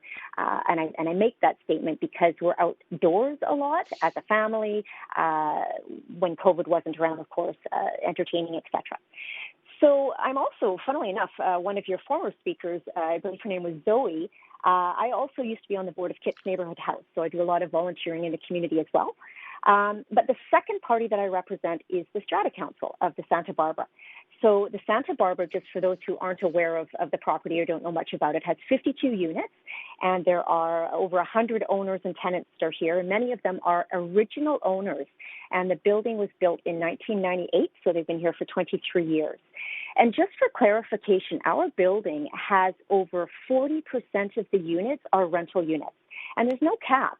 So from a strata perspective, we highly are very supportive from the rental perspective, the rental stock. So the character, I just want to say that I love this neighborhood. It's a very incredibly diverse population, I would say. Its character is, well, some would say quaint. I'm not sure that I would agree with that, but that might be going a little bit far. But in my opinion, it's very small town, the feel, the character of Kitsilano. And to me, it really matters. It's greatly appreciated. I grew up in Dunbar, and my parents actually still live there. They've been 63 years in the same house. And in fact, my mom is a keen gardener. She's called the Teapot Lady, and she's been gardening that plot, that land on 27th, just off of Dunbar there for many years. So I'm really familiar with this neighborhood. Having said that, I've also lived and spent time in a bunch of other countries, in high-density, larger cities in the UK and Germany and India, etc. And I celebrate and have the experience of a myriad type of unique high-density housing solutions that I've seen from low to moderate income, etc., all around the world. I've been very fortunate to have seen and experienced that. So just to be clear, my motivation is not to halt the development at all. Of course not. I am so strongly for densification. But I would like to advocate a way to meet the needs of both the sides. So on the one side, we have the city understanding that MERP and rentals and lower income affordable solutions are a priority.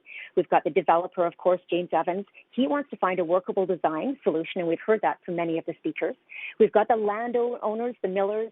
They want to develop in a sustainable way, and clearly they've been at it for a period of time. So that's on the one side. But I do believe that it would be fabulous if we could do this and preserve the integrity of Kitsilano's unique neighborhood and those of us who feel the same, that there is another potential option. So just to be clear, in terms of what my feelings are on this project next door, is that the design, and we've heard it a lot, it's a square form, it's bulky, it has a significant amount of height, it's near Heritage B, some would say arts and craft character homes. And one of the other speakers, I think, really summed it up nicely. He was last week. He said that it wasn't sympathetic. And one of his observations, it resonated well with me, is that he said it was imposing, it consumes a lot of its lot, and it looms over the neighborhood. And I just thought that is such it was a very clear statement to me, the looming at the 6 stories. So apart from the design, there are a couple other concerns that I personally have, and I would say on behalf of those who live in the building, the shadowing is an issue. And I know there are a few previous speakers that have said that wasn't actually the case. We've looked at all the shadowing reports, etc. But there would be a lack of sunlight after about 2 p.m. for many of the residents because, of course, once the sun goes down that way, then with that extra additional 2 stories, it really, you would lose a lot of sunlight. One of the other big things for me is the tree health. And I know we talked about this, and certainly speaker number 5, Cameron mentioned it, the 3 mature red cedar trees. I've got to stop you there, Speaker. We're over the 5 minutes. Oh, goodness. Okay. Thank you very much. Okay, thank you. And I don't see any questions, but really appreciate you coming in to speak this evening. Council, we're going to move to our next speaker. And I've got Jenny Chen, who's speaker number 27. Jenny Chen.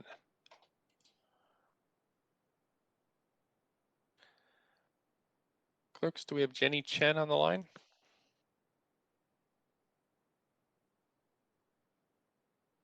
Mayor Stewart, it is the clerk here. Mm-hmm. We are trying to connect her. Okay.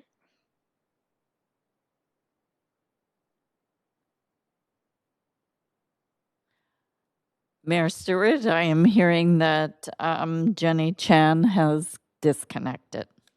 Okay, thanks. Council, I'm just going to go to speaker number 30, and I'm going to give everybody a 10-minute break just to stretch. So just in case you're cramping up from sitting there, we have number 28, we have Miles Timmis. Yes, hello. Hi there, you have up to 5 minutes. Please go ahead. Super, thanks for your time tonight. No, I'm a resident of Vancouver and a homeowner in Vancouver, and I felt quite strongly about phoning in tonight. I'd actually be ashamed as a Vancouverite not to phone in and to support a project like this. First of all, I'd like to just commend the owner and the developer for insisting and persisting in this process to have a rental building built. This is, to me, very unique. You usually see these multi-million-dollar condos go up, and that's the end of it, and they sell them out and take their money and move on to the next one. And I think this is fantastic to have a purpose-built rental building built in Vancouver. We constantly hear about this affordability problem, and the thing with the affordability problem is it's a result of an availability problem. And until you fix the availability problem, you're never going to cure the affordability problem. And in Vancouver, I've lived here all my life, and as everybody that lives here knows, with the geography of Vancouver, we can't just keep expanding outwards.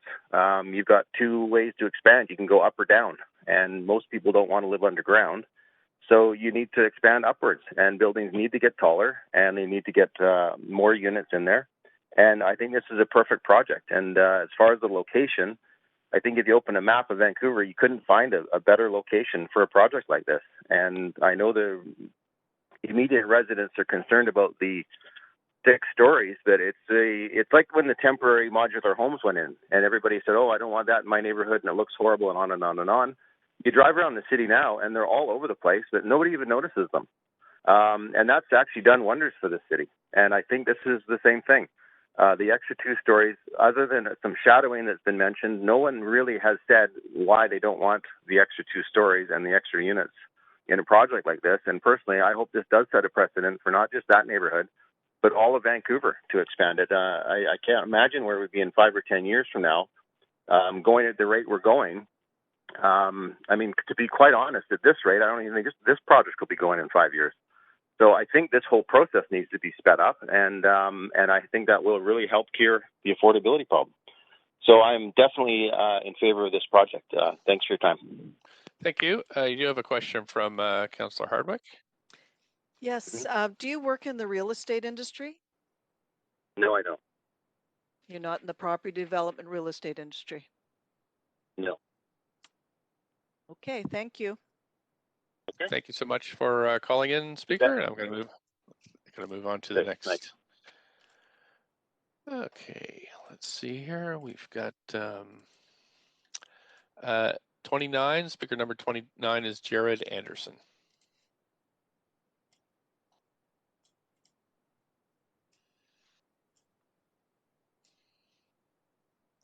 Clerks, do we have Jared Anderson on the line?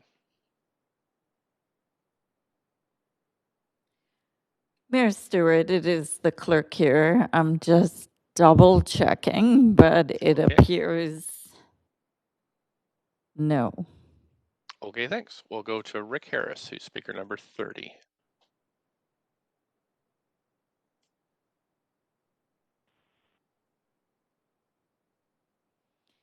And it is the clerk here, Mayor Stewart. We did have Rick Harris on the line. I'm still here. Okay. Oh, you are? Okay. Up to 5 minutes, Yes. please, sir, whenever you're ready. Okay, thank you. Evening, Mayor Stewart and councillors. Firstly, thank you for your time and the opportunity to speak. As an introduction, my name is Rick Harris and I live a block away from the proposed development. I immigrated to Canada in 1996 and I was a renter for a number of years, living in a basement in Kitsilano before becoming a homeowner in the area. Firstly, let me state that I am opposed to the design and the size as it currently stands. This is not to be confused with the need to develop this site or the need to build affordable rental housing in Vancouver. Here are the key issues that I have issues with. In my humble opinion, the building at 4th and Balaclava is a design that lacks genuine thought and creativity. It is an oversized and overbuilt square box placed on a small piece of land just 71 feet by 104 feet. Existing zoning and the city's own standards allow for a floor space ratio of 1.45 versus the proposed 2.95, more than double the allowable. Its height is also proposed at 63 feet versus the own standards of 35 feet, again, close to double the current allowable standards. In summary, the building scale is well beyond what is fair or appropriate for neighbouring residents. This impact also needs to be accounted for in the decision tonight. What I also struggle with is that this building is being presented as part of an affordability plan. Yet, from what I can see, it's all about maximising revenue by overbuilding a site with 27 of the 35 units targeted for market-based rents. These market rental rates will likely be magnified for the higher level units that will have unsurpassed views of North Shore Mountains and Burrard Inlet. Summary, it seems to be more of a property developer's dream versus creating a genuine solution around affordability. There are so many opportunities to expand rental and affordable housing in the area without having to offer property developers sweetheart subsidies such as the DCL waiver, and for this project equates close to $400,000, so they can go bigger and taller to capture greater revenue opportunities while squashing the neighbouring homes and residents under the disguise of low-income housing. Additionally, we live in a time that has access to the biggest range of available building materials and technologies to help us develop beautiful structures. The buildings that typically characterize Kitsilano are part of the city's heritage and fabric. So I ask, please don't let uninspiring design driven by short-term monetary gains under the disguise of low-income housing win the day. This concludes my comments, and I thank you for your time. Thanks so much for your time. We don't have any questions for you, so I'll just thank you for your participation this evening. Council, it is 9:03, so I suggest we come back at, let's say, 9:13, give everybody 10 minutes just to do what you need to do, and we'll come back for speaker number 31, Carla Ladira. Thanks, Council. We'll see you at 9:13.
4, 5, 6. Yeah, you do have a quorum now, and we're ready to go. Okay, thanks so much. We have speaker number 31, Carla Ladiera. Thank you so much. Good evening, Mayor Stewart and Council. I'd like to thank you for the opportunity to speak tonight in support of the 4th and Balaclava proposal being considered this evening. I am a resident of Vancouver and a former resident of Kitsilano who moved away from Kits in search of more affordable housing. My children still attend school in Kitsilano, and I feel deeply connected to the neighborhood, but we didn't want to leave. Had a project like this been a reality at the time, our family may well have made the decision to continue residing in Kitsilano. And I believe that projects like this are vital in retaining the vibrant neighborhood characteristic and make Kitsilano more accessible to a greater range of income levels and make it more desirable as well. Over the years, I've seen rental housing, much like the building that my now husband and I lived in, torn down and replaced with luxury housing, townhouses or condos, as the neighborhood becomes more and more homogenized. I fear that many more people will be pushed out of Kits, professionals with moderate incomes like myself, or artists, small business owners, and so many others. And that's why this project is exactly what Kitsilano needs. The property this building is proposed for is in a great location for rental housing. It's close to transit. There are lots of restaurants nearby, shopping, easily accessible to downtown, and I think the project fits really nicely into the area, especially as it's fronting the main road at West 4th, and the residents of this building will support and benefit the local businesses there. Now, despite the fact that many of my comments have already been shared, I wanted to ensure that I share my own personal experiences and encourage you this evening to move this project forward. There have been some individuals opposing this project on the basis of aesthetics, and first of all, aesthetics are subjective. Also, I'm certain that the young professionals facing the prospect of moving from Kits for lack of moderate housing would consider this proposal to be beautiful. Aesthetic is great, but the availability of residential rental housing, which is something seriously lacking right now, is more of a priority.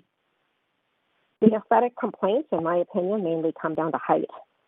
And there needs to be a balance. We know that without density, the opportunity to provide market rental housing is compromised, resulting in more of the typical strata luxury condos. The height is not even dramatically different from the 4-story buildings nearby, and the trade-off is excellent. Rental market housing, something the city desperately needs. A purpose-built rental building will address the affordability issue, or at least begin to address it. I'm one of the lucky ones. We moved to the Main Street neighborhood and bought a house.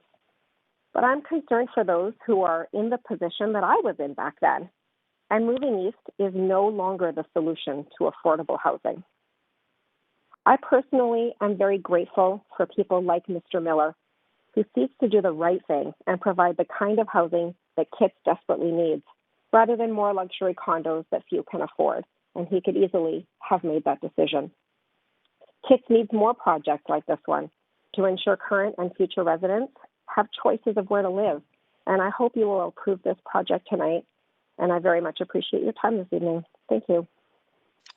Thanks for your time and comments. There are no questions for you, so we'll move on to the next speaker. Thanks so much. Tyler Norman, speaker number 32. Great, can you hear me? Sure can. Up to 5 minutes, please. Oh, thank you so much. Good evening, everybody. Thank you, Mayor Stewart, members of council, and the various members of our community who've spoken out on this project tonight. My name is Tyler. I'm a UBC graduate. I currently work for the federal government, and I am a renter in Vancouver, living with my partner, Alex. Tonight, I'm speaking in enormous favor of this project. As a representative of the growing population of young professionals in Vancouver who are being fully forced out of the housing market. You know, I understand that for many of the residents who have spoken out against this project, it's probably hard to imagine the situation that many of the renters are currently facing in Vancouver. But, you know, to put it in perspective, despite the fact that my partner and I both have degrees from, you know, good schools in the Lower Mainland, and we both have jobs that pay over the average income in the city, we're both forced to spend the vast majority of our income on rent. And we're not alone. That's the situation that most young working professionals in the city are currently facing. The project we're discussing tonight, it's clearly a positive step in the right direction, right? If you look at any rental site, Facebook Marketplace, Craigslist, whatever it is, and you look at the Kitsilano neighborhood, if you're lucky enough to find a rental accommodation in that area, you're looking at upwards of $2,500 a month for a one-bedroom apartment.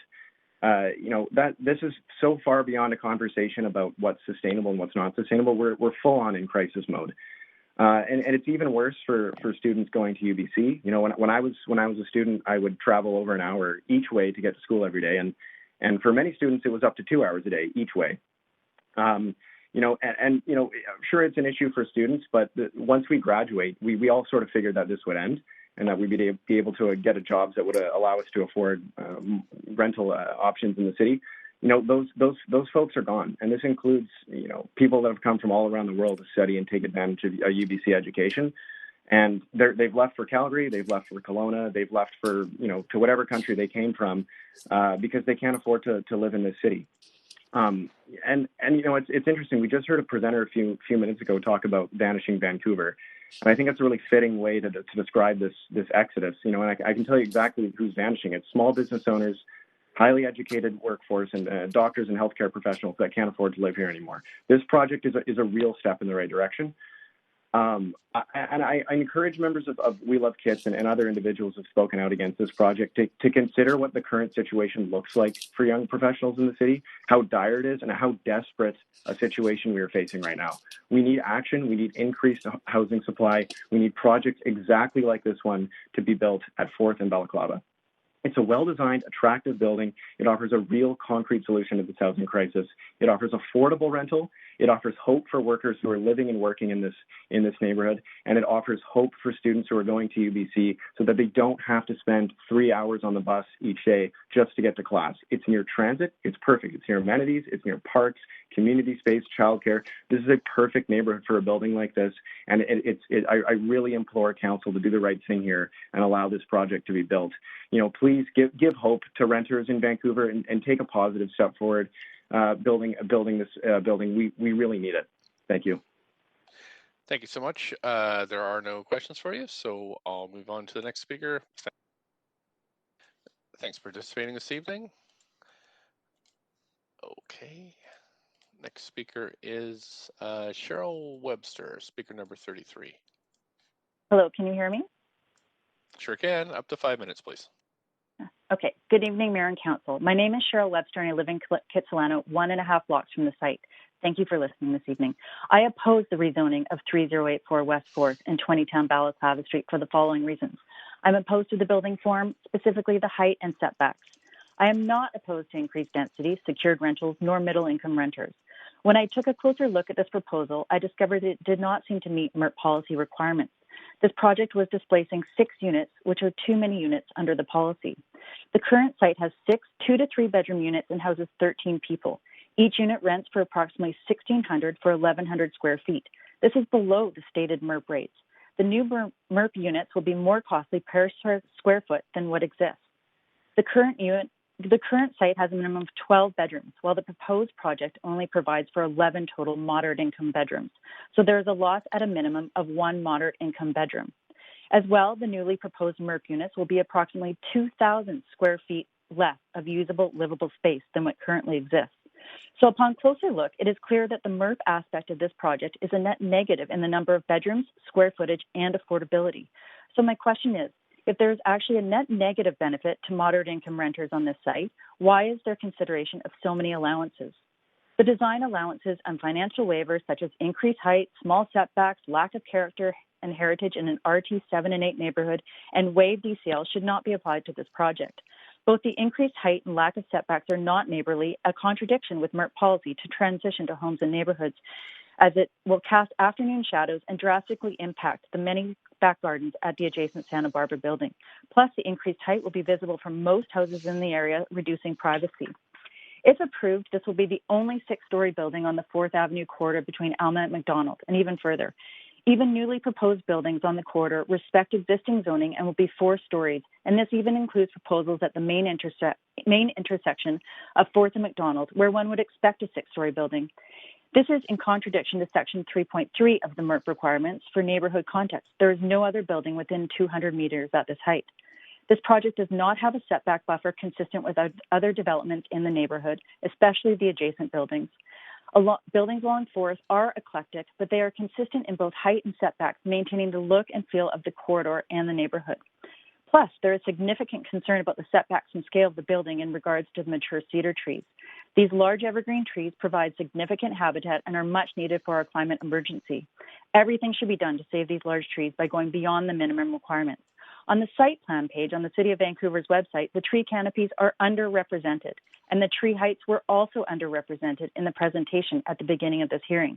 We have evidence that these trees are approximately 75 feet tall, not 49 feet tall, and have been misrepresented to the public by the applicant.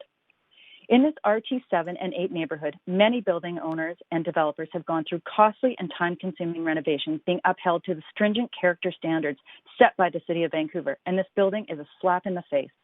Kitsilano is known for its diversity and range of rentals in both unit composition and price. There are lots of upper and main floor units and houses. This density within the existing vernacular is what makes Kits interesting and diverse. Kits is not like the surrounding neighborhoods where suites are mostly basements and where there is a lack of diversity in rentals. I also found it interesting that in the referral report, it compared the proposed rents for this project to average rents for the entire west side and salaries just to Kitsilano neighborhood. This is an exaggeration of what is reality in Kitsilano, and it is not a fair comparison.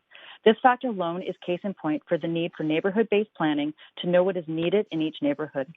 The net negative and affordable rentals at a site will have little impact on the housing crisis and a huge impact on the urban design of a heritage class neighborhood, which already houses a lot of low, moderate income people. Plus, this will be the 3rd MERP building in our neighborhood and the 2nd in the same school catchment, which is a school that is full, so there's definitely no lack of children in the area. Is the cost of the city worth it when the real gain to this site is from the rezoning of the additional top 2 floors? The addition of top 2 floors of luxury market rentals with unobstructed views? Is this trade-off really worth it? I believe we can pivot this plan together. There has been willingness to work together to come up with a mutually beneficial solution by Scott Hine, one of the city's past own urban designers. They're calling it the Balaclava Plan that provides for MERP secured rentals and a more neighborly design that the community can get behind. There's potential for a win-win through innovation of policy and creativity. I hope the City of Vancouver will not block and will, in fact, join and facilitate this collaborative process. Thank you. Good night. Thanks so much. I don't see any questions for you. I appreciate you calling in this evening. I'm going to move on to the next speaker, who is Peter Collenbrender. Good evening. Can you hear me? Sure can. Up to 5 minutes, please. Thank you.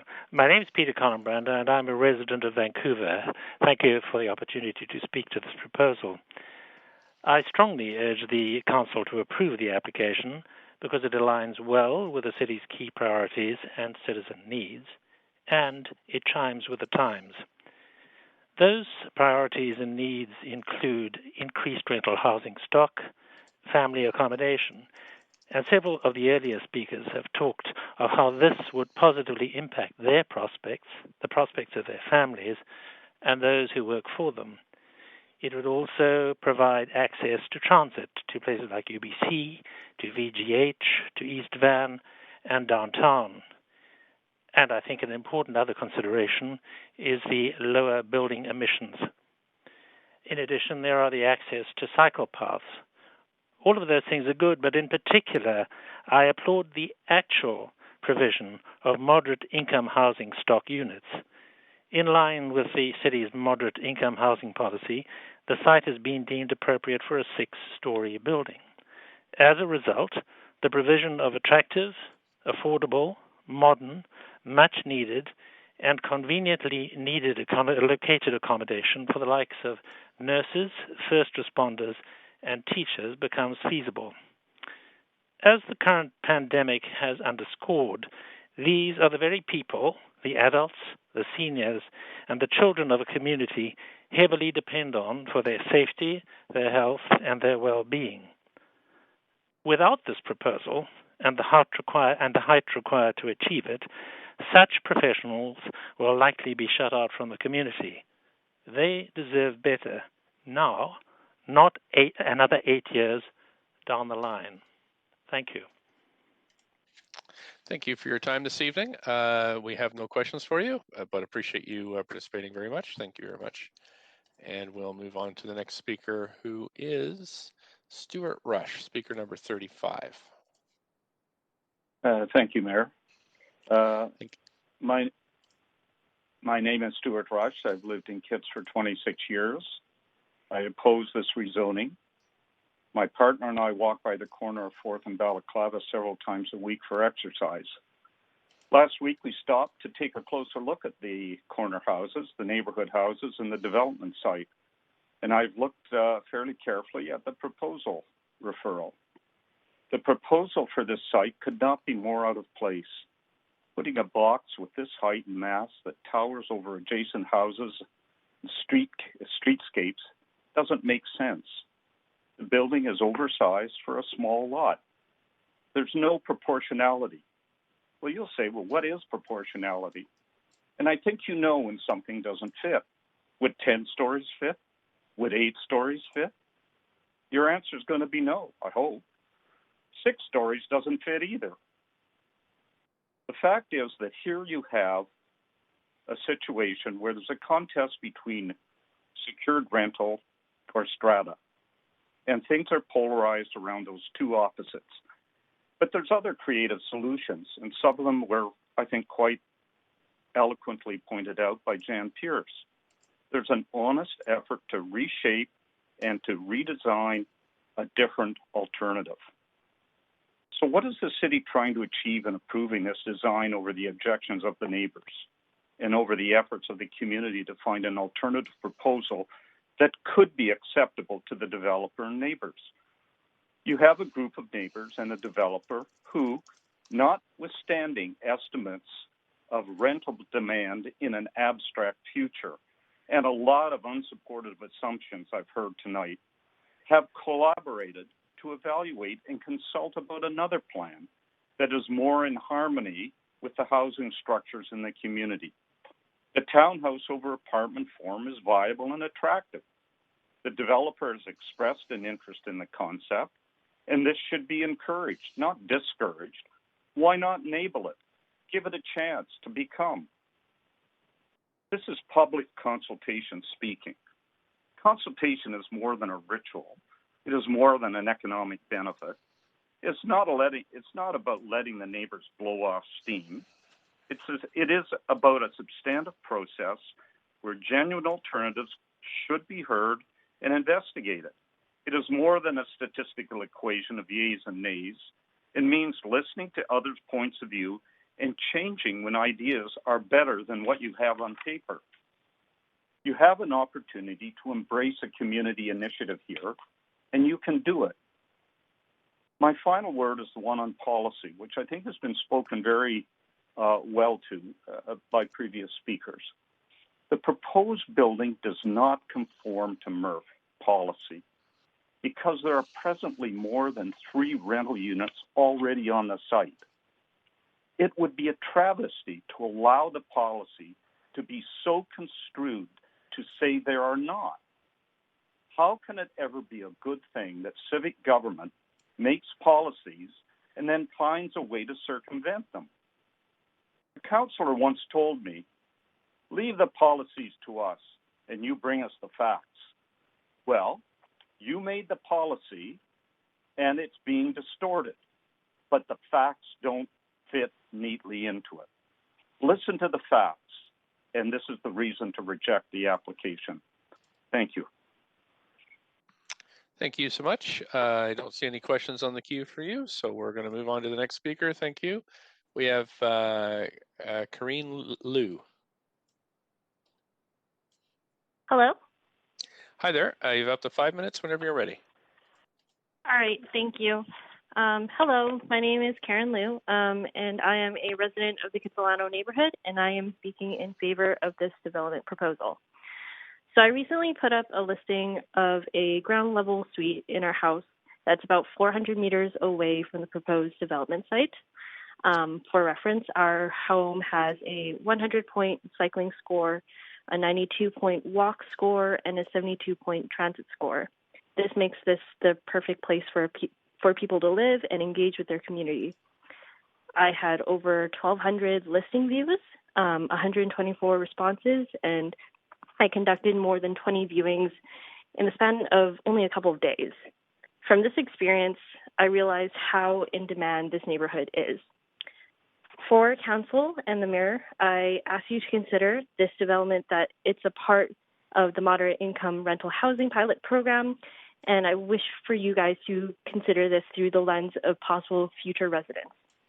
In talking to and meeting the numerous applicants for the suite, I learned about the reasons why they want to move to Kitsilano, and I would like to share some of these sentiments to you all. Many people were looking to move out of their homes with roommates or family. For some, living in Kitsilano would enable them to be closer to their work or school. They wanted to be in a neighborhood that was close to nature and amenities, and moving was the logical next step in their lives. And Kitsilano is a desirable neighborhood. A vast majority of the people I met were very kind, had stable jobs, and were just looking for a new home. I could only offer our one suite, but I wanted to help so much more than that. In regards to the environment, to prevent the impacts of climate change and increased traffic congestion, we need more buildings and infrastructure that supports the abandonment of the car in the city. This proposal, with its low amount of parking and focus on bike storage, reflects on our universal need to adapt to active and public transportation in cities. Moreover, a new building in this lot would be much more energy efficient per capita in comparison to what is currently on the site today. This is because new buildings must be compliant to stricter codes on energy consumption. This proposal would allow for 35 more families and individuals to live near a transit corridor, grocery stores, and the beautiful nature that makes Vancouver such a wonderful place to live. I really hope that Council considers this proposal and how it can help provide homes and make our community better. Thank you. Thanks for your time and comments this evening. I don't see questions for you, so I'm going to move on to the next speaker. Thanks so much. We have Christina DeMarco, speaker number 37. Good evening. My name is Christina DeMarco, and I'm a Vancouver resident and a former City of Vancouver and regional planner. I am speaking in support of a very promising community-generated option which will deliver secured rental housing with much lower construction costs, is more environmentally friendly, and more neighborhood friendly. I received many emails asking for my analysis of this project. One friend was surprised to hear I was against the rezoning and wrote, "When I worked at Eaton's, I worked for Mr. Miller, and he is not a big bad developer. I support 6-story high buildings. The city needs a tax revenue and rental stock going forward." I wrote back to her and said I agree with her character reference of Mr. Miller, and added that we are working with his progressive development consultant, James Evans. I told her the community is also fortunate to have the volunteer help of a former City of Vancouver urban designer, Scott Hine, and that so far we have come up with a promising cost-effective design. She wrote back and said, "Good, I support exploring our alternatives.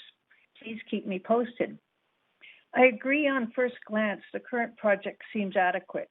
Here are the boxes it ticks. On an arterial, good bus service, near shops and services, pleasant enough architecture, 6 stories definitely works in some locations. For many folks speaking in favor this evening, it ticks these boxes and we do need rental housing. So what is there not to support? The poor building efficiency caused by this small, shallow lot shows why this is an unsustainable solution.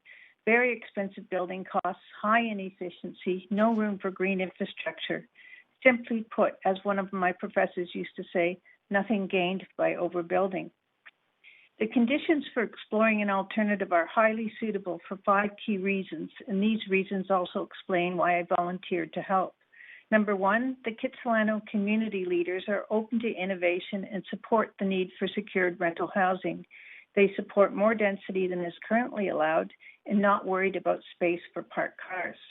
Number 2, the Millers want to do a rental project. Their intention is to create a project that they, the community, and their future tenants could all regard as a neighborhood asset. Number 3, the proposal is not working as a MERP RM4 pilot. The pilot has failed in this location, which is fine. That is what pilots are for, a trial of what works and what doesn't work. However, I could see the small site, the equivalent of 2 33-foot lots in site area, would be a good pilot test for the innovative housing choices described in Councillor Dominato's missing middle motion. Number 4, I'm interested to see what collaboration and trust can be cultivated in the neighborhood to build capacity for meaningful community dialogue on Vancouver Plan and for the upcoming draft secured rental policy in RS and RT zones. And 5th, finally, I can see a solid policy rationale for Council to consider this alternative. It fits within the MERP policy door with one guideline adjustment and fits much better than the proposal on the table. James and Scott have come up with a building form with no elevators, no internal corridors or stairways, so construction costs are much lower. James has said that an FSR around 2 will be financially viable. This is an increase of about 40% over the current 1.45. The usable floor space is 100% efficient and only 13% less living area than the current proposal. With the need to relocate the existing tenants on the site in 2 and 3 bedroom units in new development, that means 5 or 6 of the units could be MERP below market units. This is not an academic exercise. Scott Hine had also volunteered to help find a solution for the development adjacent to the hospice at 4575 Granville. Scott and the architect Stuart Howard came up with a design that meets the developer's needs and is supported by the hospice. Also a rental project with a similar formula as the Balaclava option. In closing, we all want to boost cost-effective rental housing supply. We do not want to engage in housing wars, jeopardizing future rental housing and missing middle projects. The benefits of considering the alternative far outweigh the costs. We commit to working very quickly with the Millers, James Evans, and city staff to bring a financially viable, innovative option to Council. To be respectful of timelines, I recommend Council impose a strict deadline to consider the alternative and also expedite the DPBP process. Thank you. Thanks so much. Thank you. Councillor Hardwick. Questions up to 5 minutes. Thank you, Christina. May I call you Christina? Yes. Thank you. We have to be careful. How many years did you work at the City of Vancouver Planning Department? I worked for 7 years at the City of Vancouver. I was hired to work on city plan. And then after my time at City of Vancouver, I went and worked at Metro Vancouver for 13 years. So you're a professional planner? Yes. So page 7 of the council report says this proposal is consistent with the intent of the MERP program. Can you comment on whether you agree with this statement? Okay, there's been a lot of confusion about the MERP guidelines. So once council approves these guidelines, they become a statement on what are the rules council is going to follow when they consider bonus density and CAC waivers and DCL waivers. So this is the set of rules, and it says very specifically what should happen in RM zones. And I looked very carefully at the origins of this, the conditions in the RM zone by going back to the original meeting in 2017 when the housing strategy was approved. And it was very clear to me that because of a motion on the floor of council, in fact, there were many motions that evening, and Councillor DiGenova and Councillor Carr will remember it very well, that it was clear that what council was getting at from listening to the delegations and that they did want to protect the RM areas and that they did mean to say that it was sites with a maximum of 3 existing rental units. And then when you follow the paper trail later on, you can see the rental stock housing ODP also gets changed from 6 down to 3 rental units on a site. So it was just basically a drafting error to put that word buildings in there. So it's clear that the development does not comply with that definition of underutilized, and it's also clear that it doesn't comply with the projects must consider and respect transitions to surrounding areas and homes, and it does not comply with the neighborhood context criteria. So in your professional experience, sorry to interrupt, but I have limited time. Oh, sorry. In your experience as a professional planner, when an application does not meet with the guidelines, would it advance as this project has advanced? Well, what staff would do, say, okay, council, we understand the guidelines. We felt that this proposal did have some merit, so we take it to you and decide whether you want to actually waive these conditions to support this application. So council certainly has the right to waive conditions. And so what I'm saying is you've got 2 options before you. One is more compatible with the options than the other, the Balaclava option. I'm sorry to interrupt again, but we don't. We can either approve, as the mayor said at the top of the meeting, we can approve, we can reject, or we can send it back. So the decision that will be made to here, the Balaclava proposal, as you're calling it, doesn't exist right now. So I just wanted to clarify that. And so it's either approve, reject, or send it back for modification. So, but what you're saying is that council has the latitude to depart. Certainly, yes, and can instruct staff to work with the applicant and the community to come back with the Balaclava option. Okay, well, I don't know whether council will have an appetite for that or not, but I do greatly appreciate your input as someone that has looked at this so closely and has your professional expertise. Any parting words? I think it's a wonderful opportunity to work with the community and send messages out that you are interested in what the neighbors have to say, and also it's a great opportunity that Mr. Miller and James Effins seems to be open to exploring the alternative. Thanks so much. That's the 5 minutes, and you do have questions from Councillor Weep. Councillor Weep? You're on mute, perhaps. Still on mute, maybe?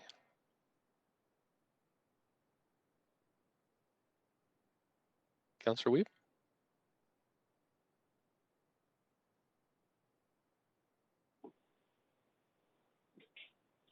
Nope. Okay. Hello? I know. So I think that's it for questions for you, speaker. Thank you so much for calling in tonight. I'm going to move on to the next speaker. We've got Andrew Brown, speaker number 38. Good evening. Hello. Up to 5 minutes. Yes. Okay, thank you. My name is Andrew Brown, and I'm speaking in opposition to this rezoning. I'm a resident of Kitsilano. As you know, one of the criteria for MERP rezoning is neighborliness.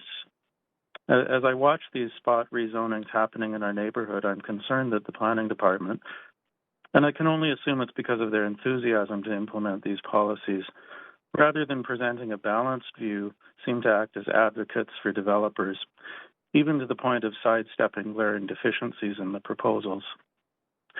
As many people have pointed out, in this case, you have 6 rental units on the site, which exceeds the 3 permitted by the MERP policy, and the frankly absurd justification that it's okay because they happen to be split over 3 buildings. During their presentation, the developers presented a map of purpose-built rental buildings in the vicinity of the project. As a counterpoint to this, I wanted to share with you a map from the City Hall Watch blog that shows purpose-built rental locations throughout the city, and I believe that's up on your screen now. It's worth noting that fully 41% of the 23,000 homes in Kitsilano are purpose-built rentals. Point This of is privilege, second only. Mr. Mayor. Yes, sorry, Speaker. Councillor Hardwick? I cannot see the image that the speaker was addressing, the map. Thank you. Okay, I wasn't aware there. Right, so I do see it now on the public screen. You okay? Okay, I'll ask the speaker to continue. Sorry. Okay. That's okay. Thank you. Thank you. No, it's important that you see it. So it's worth noting that fully 41% of the 23,000 homes in Kitsilano are purpose-built rentals. This is second only to the West End in terms of both the percentage and absolute number of purpose-built rentals. We need all forms of housing, both owned and rental. And consigning young people to spend their lives renting while enriching wealthy landowners is a mistake. Options should be provided for families to invest in and grow their equity in Vancouver. This property should be developed according to the existing zoning in the RM4 form. If the landowners have their hearts set on building a rental building, nothing prevents them from building in the RM4 form and retaining and renting the units. I don't know what they paid for this property. Point of privilege again. I'm sorry, I'm hearing a lot of interfering noise. Please continue, Speaker. Yeah, sorry, I'm hearing noise too. I don't think it's coming from my end. If the landowners have their hearts set on building a rental building, nothing prevents them from building in the RM4 form and retaining and renting those units. I don't know what they paid for this property, but in the 1970s, it must be such a small amount that economic viability shouldn't be an issue. Rezoning should not be done lightly. The people who have purchased and lovingly restored the heritage bungalows in this block should be entitled to at least as much consideration as the owner of two small lots. And I don't think council and staff should spend so much time on such a small project. In this particular case, there are alternative designs being discussed for this site that do not block sunlight and invade the neighbor's privacy, that fit the neighborhood, and that actually meet the neighborliness criterion. Since you're being asked to do a spot rezoning anyway, why not rezone for the Balaclava option? In addition to suiting this immediate neighborhood better, it is a more acceptable form for heritage residential areas everywhere. If used as a model for development in such neighborhoods, perhaps so much outrage and the 2 or 3 nights of public hearings could be avoided. It would be premature to grant a rezoning for the building form as proposed. Please do more than rubber stamp the planning department's proposal. We need you to move past the policies of the previous council and to act in the interest of all residents of Vancouver, including the neighbors of this proposed building. Thank you. Thanks so much. I don't see any questions for you, sir, so we're going to move to the next speaker. Thanks for participating this evening. Next speaker, number 39, is Carol Ann Zhang.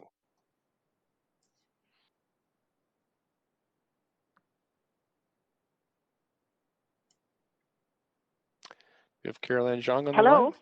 Hi there. Hello. Hi there. Hi, can you hear me? Sure can. You have up to 5 minutes. Please go ahead. Okay. Thank you. Good evening, Mayor and Council. My name is Carol Jong, and I have lived in Vancouver for over 20 years. I am opposed to this rezoning application for several reasons. My biggest concern is the lack of consideration for the neighbors to the south.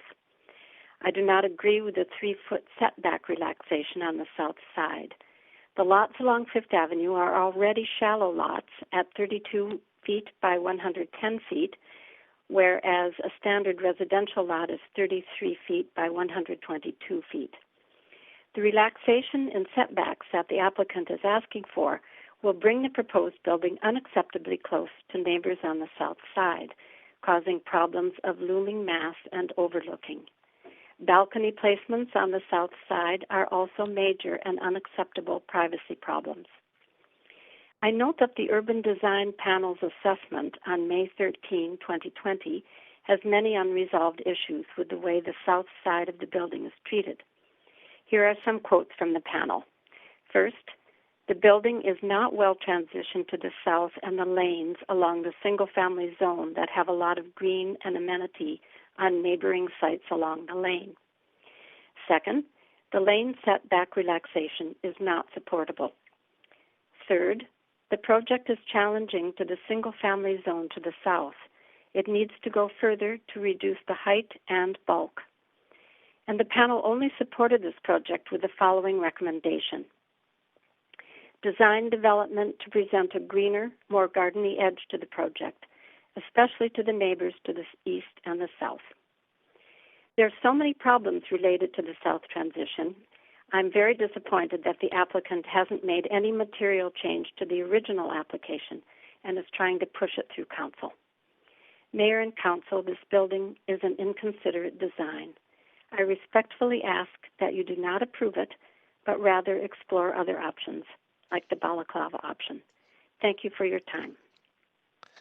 Thank you so much. That's it for, I don't see any questions from council for you, so we'll move on to the next speaker. We have speaker number 40, Wenhui Zhang. Hello, can you hear me? Sure can. Up to 5 minutes, please. Hello, Mayor and Council. My name is Wenhui Zhang. I have lived in Vancouver for over 20 years. I oppose this rezoning application. I think the proposed rezoning application is too aggressive. It is aggressive in the size, the height, the scale, and the footprint, which together will result in an ugly, bulky structure dominating the neighborhood. It's like the Chinese saying, a crane standing among chickens. It's a clear lack of harmony with the buildings in the area.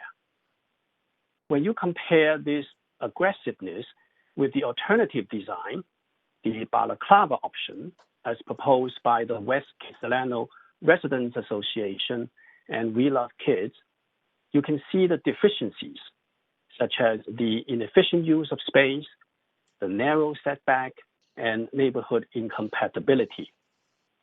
For example, the balconies at the back or south side are only 6 feet from the rear property line. It's too close to the adjacent houses to the south.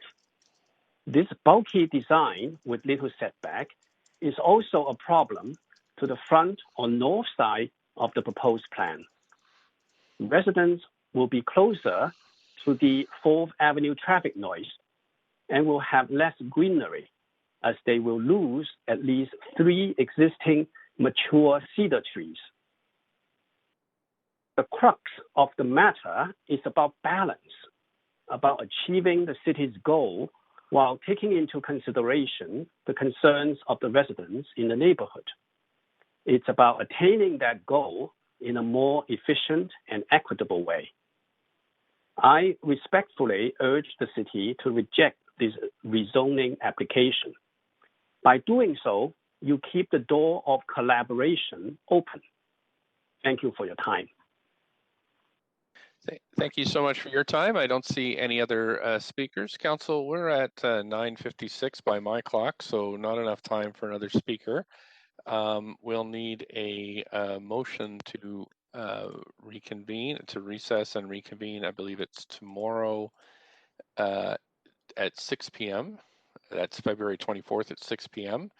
And so do we have a motion for that? Motion to recess and reconvene. Thank you very much. Seconder? Second. Thanks. And just before I go to the vote, just a reminder to council not to engage in any way with the public while as we're still listening. Great. So all in favor of recessing? Yay. Yay. Opposed, nay. Great. Thanks so much. Thanks to the clerks for all your work tonight, and public, and of course staff. Thank you, council, and we'll see you tomorrow. Okay. Thanks. Bye-bye. Night. Night, everyone. Thank you. Thanks, staff.